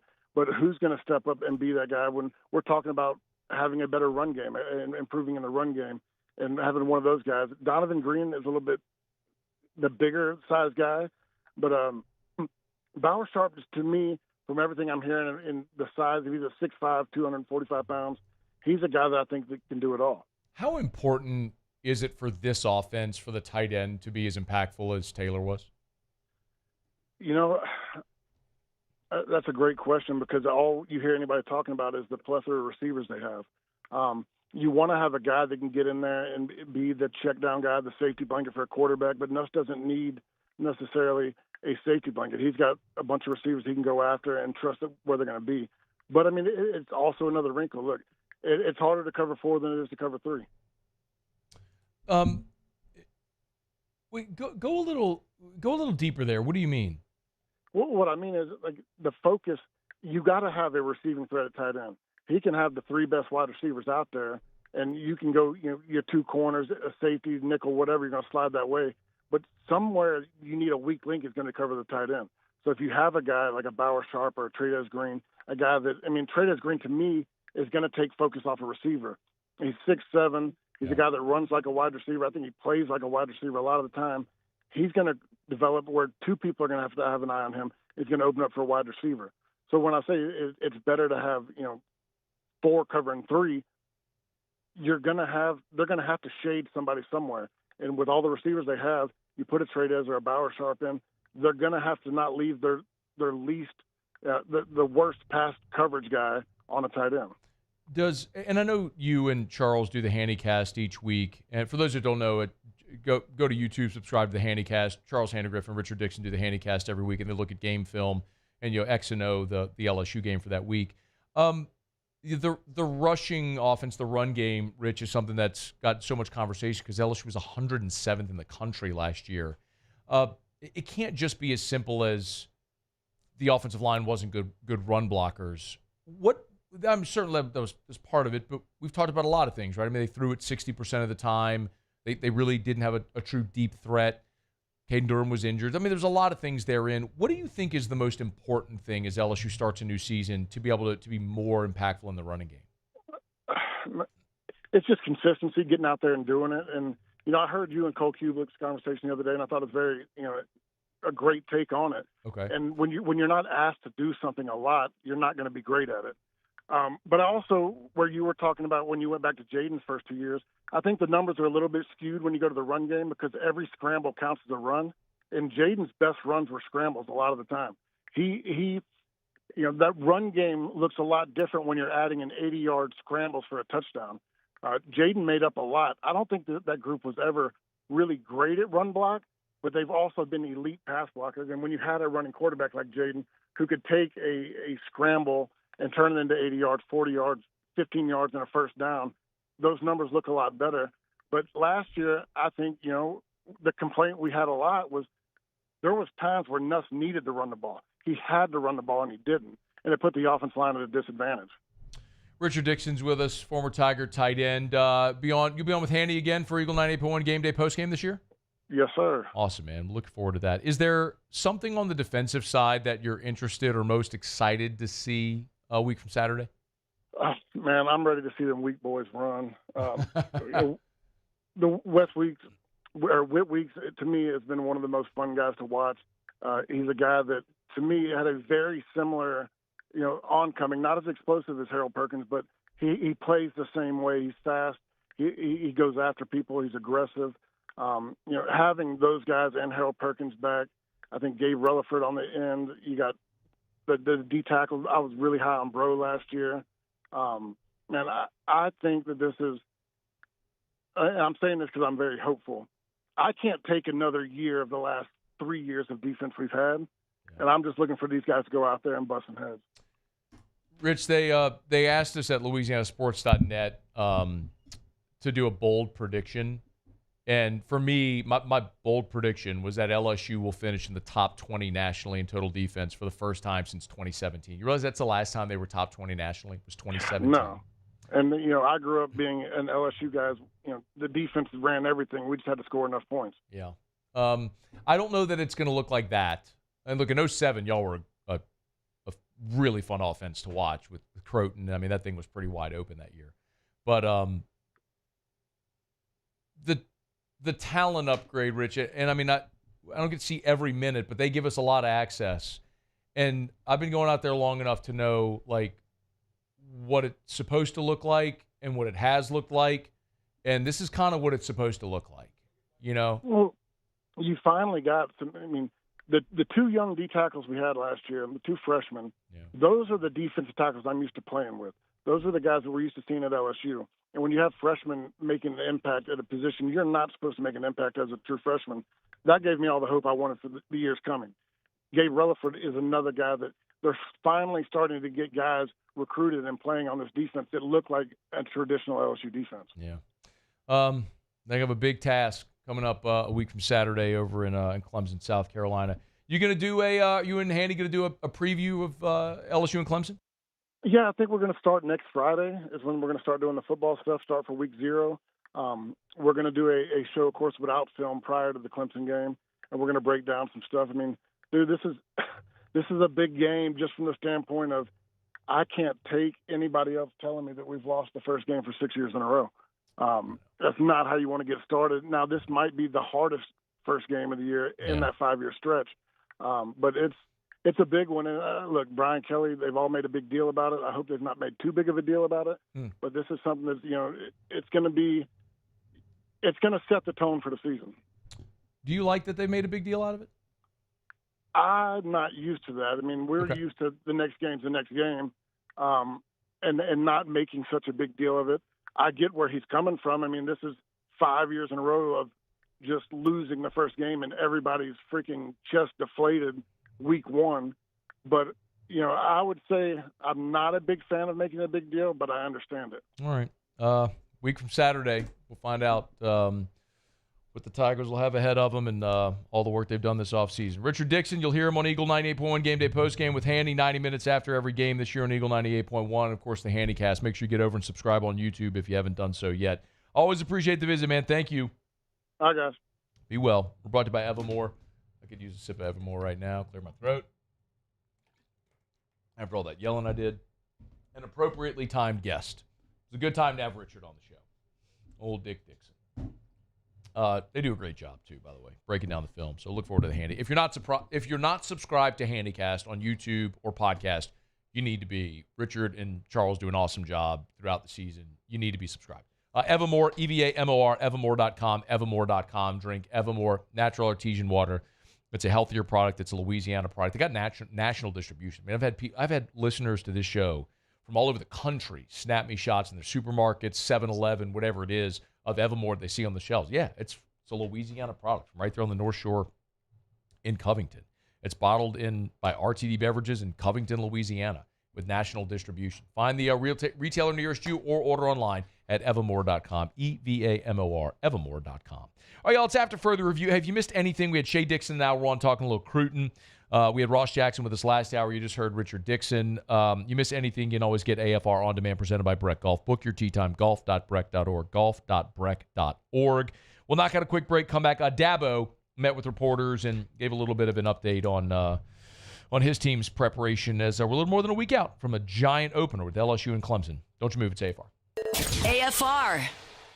Man, I love telling you about the Renaissance and the Watermark, two amazing hotel properties, Watermark Downtown, Renaissance Southtown, right there on Bluebonnet in Baton Rouge. Tallulah inside of the Renaissance Hotel, Renaissance Baton Rouge, a great spot, man. If you've never been to Tallulah, get there for a business lunch or a place to have a cocktail, a night on the town. Good spot right there on Bluebonnet. They have the indoor-outdoor flow.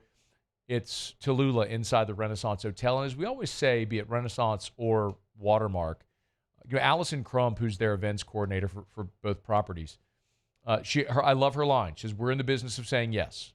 So if you have an idea for an event, they've got the space, and they'll manipulate their space however they need to make it fit your event. A boardroom for a dozen people. We had our Louisiana Sports Night launch party. We did it in the foyer, like between Tallulah and the terrace, the outdoor area. It was awesome setup right there. You need their ballroom for 500 people. They can do it. It's the Renaissance Hotel. Visit Renaissance Baton Rouge. Businesses like yours are the soul of our community. You deserve someone who'll deliver the internet services you deserve.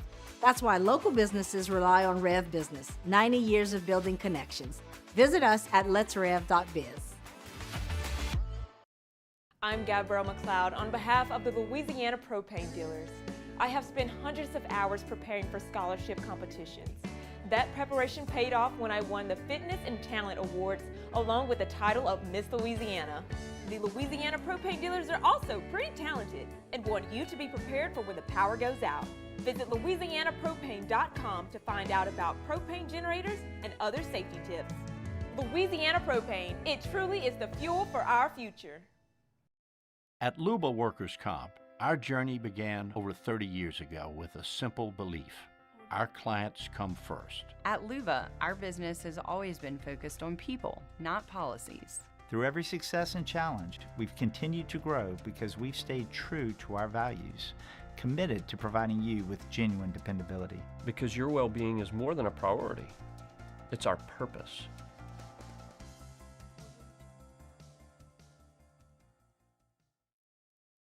Breck teamed up to reimagine your parks, and you imagined big. With your help, we went to work, creating 12 beautiful community parks across the parish. A family-sized water park, miles and miles of trails, and parks just for your dogs. There are more places to splash, to explore, to run wild, and even soar. You imagined, we delivered. Gold. Breck, your #1 park system in the nation. We typically think of stress as being bad for us. At Our Lady of the Lake and LSU, we are researching how certain types of stress, such as exercise, can be good for our immune health. By studying people under extreme stress, such as athletes, astronauts, service members, and first responders. We're learning how to improve the immune health of everyone. That's the power of research. That's the impact of champions. Together, we roar. At Bayou Automotive, we believe in a sales process that puts you first. We want you to experience an easy purchase with clear pricing and great service. Let Bayou Ford and Bayou Chrysler Dodge Jeep Ram be your trusted partners in finding your perfect vehicle. The crew at Bayou Automotive is going to do right by you. These are the luckiest ice cubes in the world. They could have been a thankless bed for an all-you-can-eat salad bar. But instead, they've been called upon to cradle and cool a crisp, refreshing Dos Equis. Looks like the lucky just got luckier. After further review, powered by Sunshine, your hometown John Deere dealer in Louisiana. But if it runs like a deer, man, her eyes light up. She thinks my tractor sexy. Always appreciate our friends at Sunshine. SunnyQuip.com, SunnyQuip.com. Bunky and below, you want a deer, you're going to Sunshine. They're the best. Visit them online at SunnyQuip.com. You get your box, you get your fans, you get your generators, all that you need there for tailgating right around the bend. Portable fans, generators, chargers from their new brand Ego. Check them out, SunnyQuip.com. Tailgating season right around the bend, y'all. Dabo met with reporters. Actually, was on the ACC Network road trip, and they covered a little bit of ground. One of the things with LSU Clemson that we've talked so much about the LSU side. As we get closer to the game, we're going to start to talk more about the Clemson side of it all. Clemson was a college football playoff team a year ago, but they weren't without flaw. Remember, they lost 34-3 to Georgia.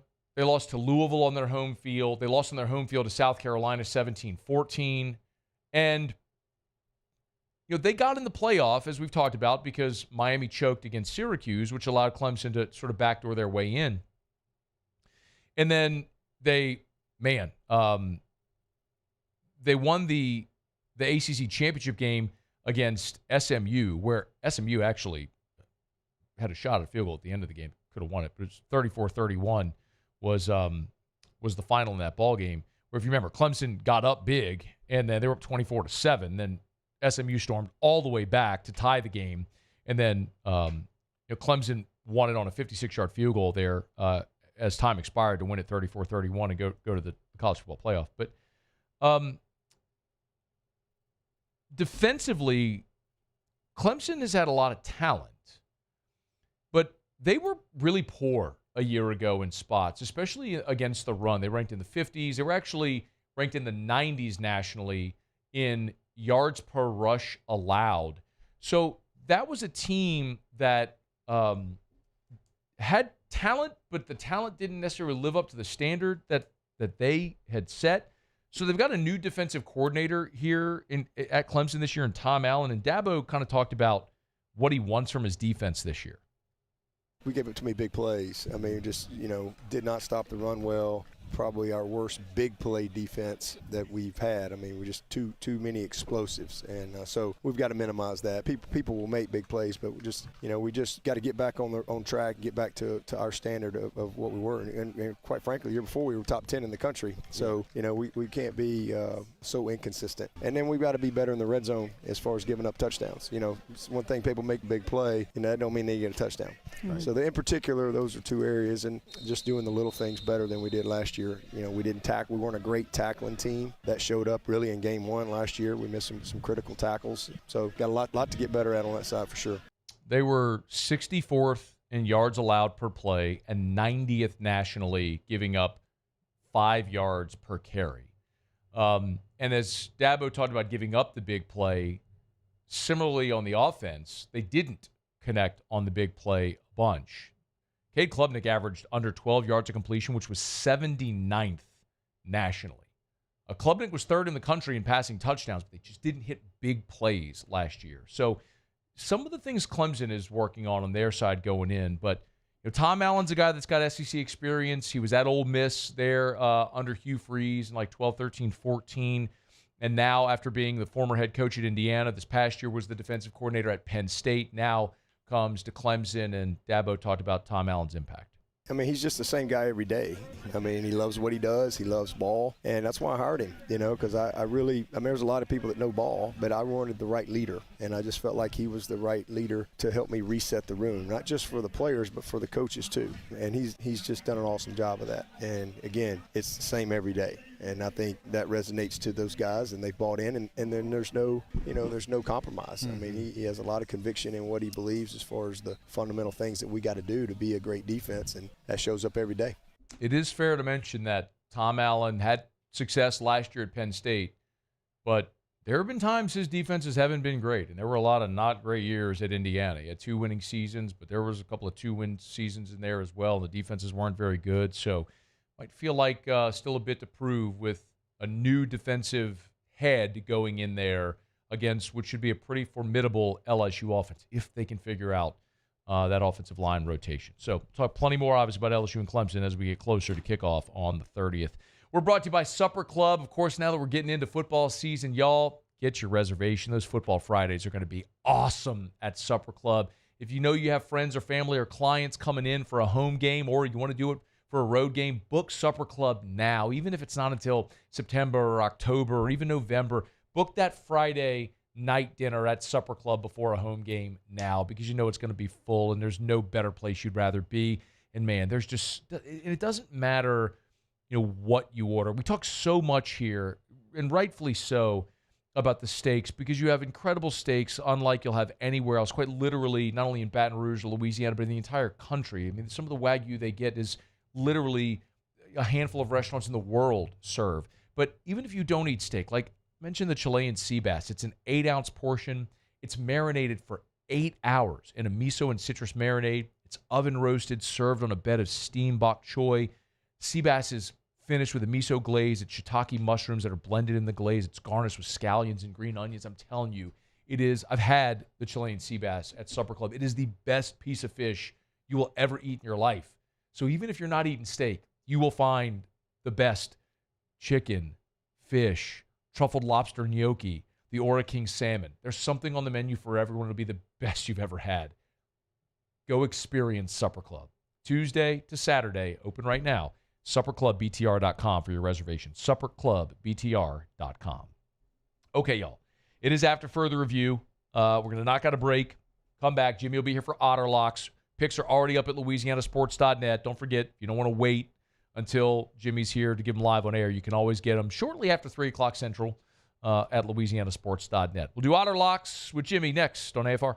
AFR. Start transforming your life today. Talking about the way you feel. Goodwood Men's Sexual Wellness can help. YourGoodwood.com, YourGoodwood.com. Yes, Goodwood does ED treatments, but that's only one of many, many things that they offer. Hormone replacement therapy is something that, man, I love the fact that now so much of whatever stigma might have been centered around there is lifted, because people are willing to talk about testosterone therapy openly. And the more studies there are and the more we learn and the more we know, you realize that testosterone therapy has proven scientifically to have great heart health benefits, great for your prostate health. Learn more about what testosterone therapy can mean for you, not just being able to have a clear mind and increase mood and energy levels and libido and the opportunity to build muscle and burn fat and basically behave and perform and act and feel like you did when you were younger. Goodwood Men's Sexual Wellness can help. Lowest prices, never any contracts. YourGoodwood.com. There it is, the extra mile, on the border of expected and extraordinary for those willing to go further, like vans customized for work or play, with safety and tech to keep you connected, supported by a 5-star sales, service, and finance team, and backed by the 1-star you know. So go the extra mile. It's never crowded, because so few have what it takes to go there. Mercedes-Benz Vans. Gulf Coast Bank and Trust is giving our customers the power to bank anywhere, anytime during this challenging event. And we're right there with you. Our mobile banking app is a smart way to manage your money and time. Gulf Coast Bank and Trust, the bank that cares about you. Parish Construction and Roofing. This is Coach Kim Mulkey. Go to parishbuilt.com for all of your roofing needs. From your hometown, parishbuilt.com. Hi, this is Beth Serena. Welcome to my pool.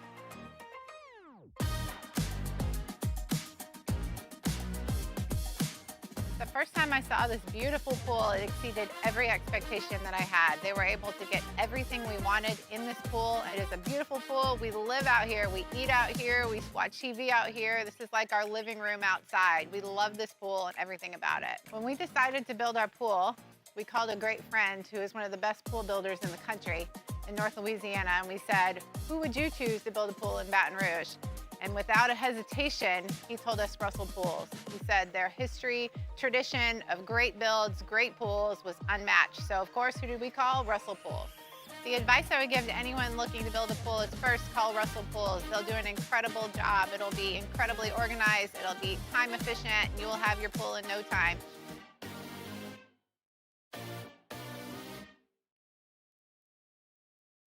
Today, we are shaping tomorrow. We are researching how extreme stress impacts the immune system, from trauma victims to athletes and even astronauts.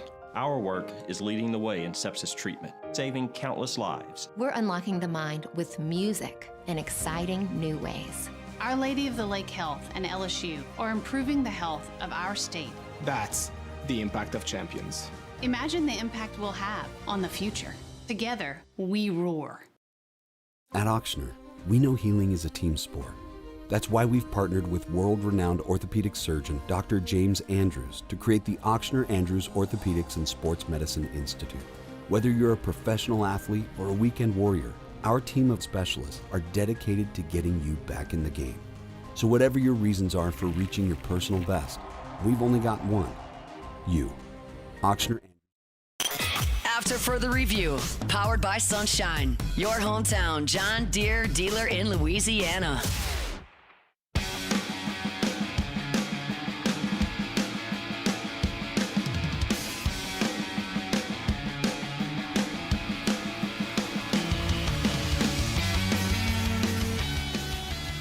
Down the stretch we come, final segment here on a Tuesday edition of AFR, powered by Sunshine, your hometown John Deere dealer in Louisiana. One thing left to do. Let's find out what we're betting on tonight. Time for Otter Locks. Otter Locks. All right, time to win some money. Presented by Total Maintenance AC Repair. Same-day service means you will never sleep hot. 480-1000. We are Total Maintenance. I think it's safe to say that I won the bet. Otter, how are you? Doing fantastic. Great night last night. We 4-0. And an add-on with Cincinnati in the first half to make it an even 5. Let's go. Give my man a ding. Let's go. Tell you what, guys, riding a heater. Del Mar, what? Let's keep it going, man. What are we looking at tonight?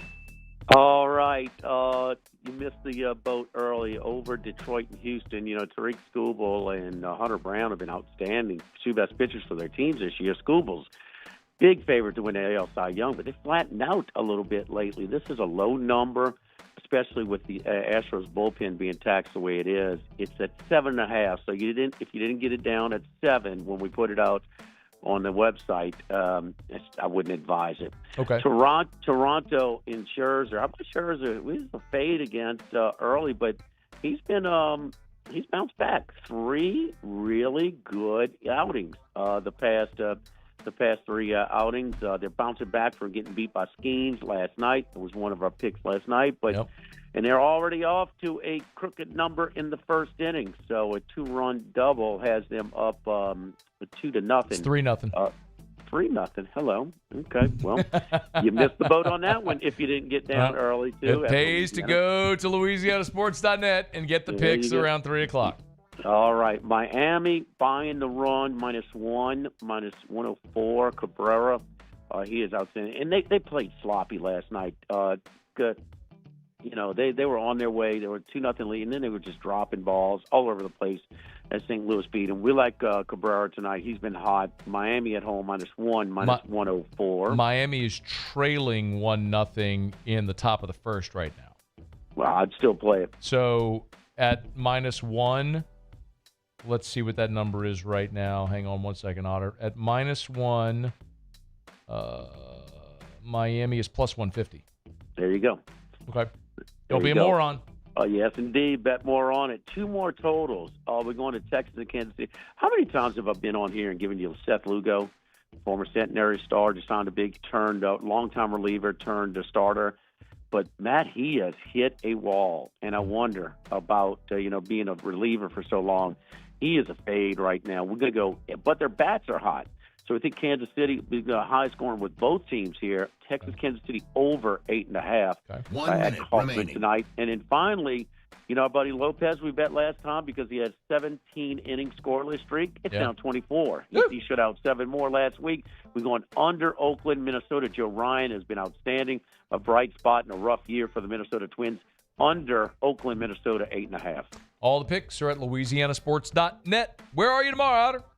We are at Dozy Place. I'm sorry. No, we were there today. Yeah, we're at Snow Seafood and Steak on Airline Highway and Highway 74 in Gonzales. All right, man. We appreciate it. Good luck tonight. We'll talk tomorrow at 3, at 4, 5, 5:50-ish. Yeah, that's when. Yep. Yeah, good luck. Got it. Thank you. Yeah, I just lost track of what the time is of the place. The time of the place and the stuff in this thing. Okay, that's going to do it for us here. Y'all have a great night. Muse Pauly, thanks. AFR tomorrow from Tiger Stadium in the South Stadium Club. We'll see you then. 3 o'clock on AFR. After further review.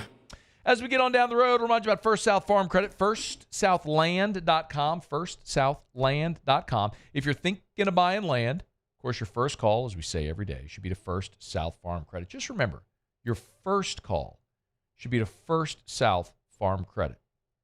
First South Farm Credit has been first in agriculture since 1916. Farmers know about First South Farm Credit. But maybe you want to buy that hunting property. I mean, this is the time. This is the time when you're prepping summer food plots. You want to bring in the deer now. You want to build that deer stand now. You don't want to do it right before hunting season. So let's get moving. First South Farm Credit. Start at the website at firstsouthland.com. You can explore that rural lifestyle. Firstsouthland.com. Get the phone number. Find the branch nearest you with more than 40 branches in Louisiana, Mississippi, Alabama. It's First South Farm Credit. Visit firstsouthland.com.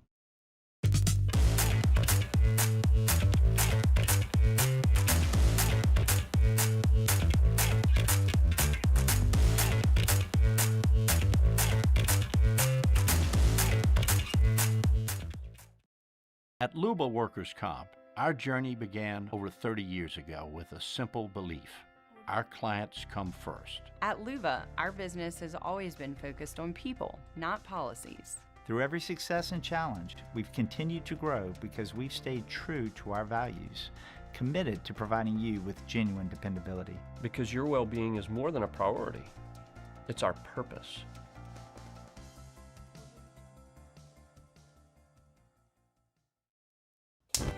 Looking for cleaner energy? Propane is energy for everyone. And when you're cooking with clean, affordable propane, you're cooking with gas.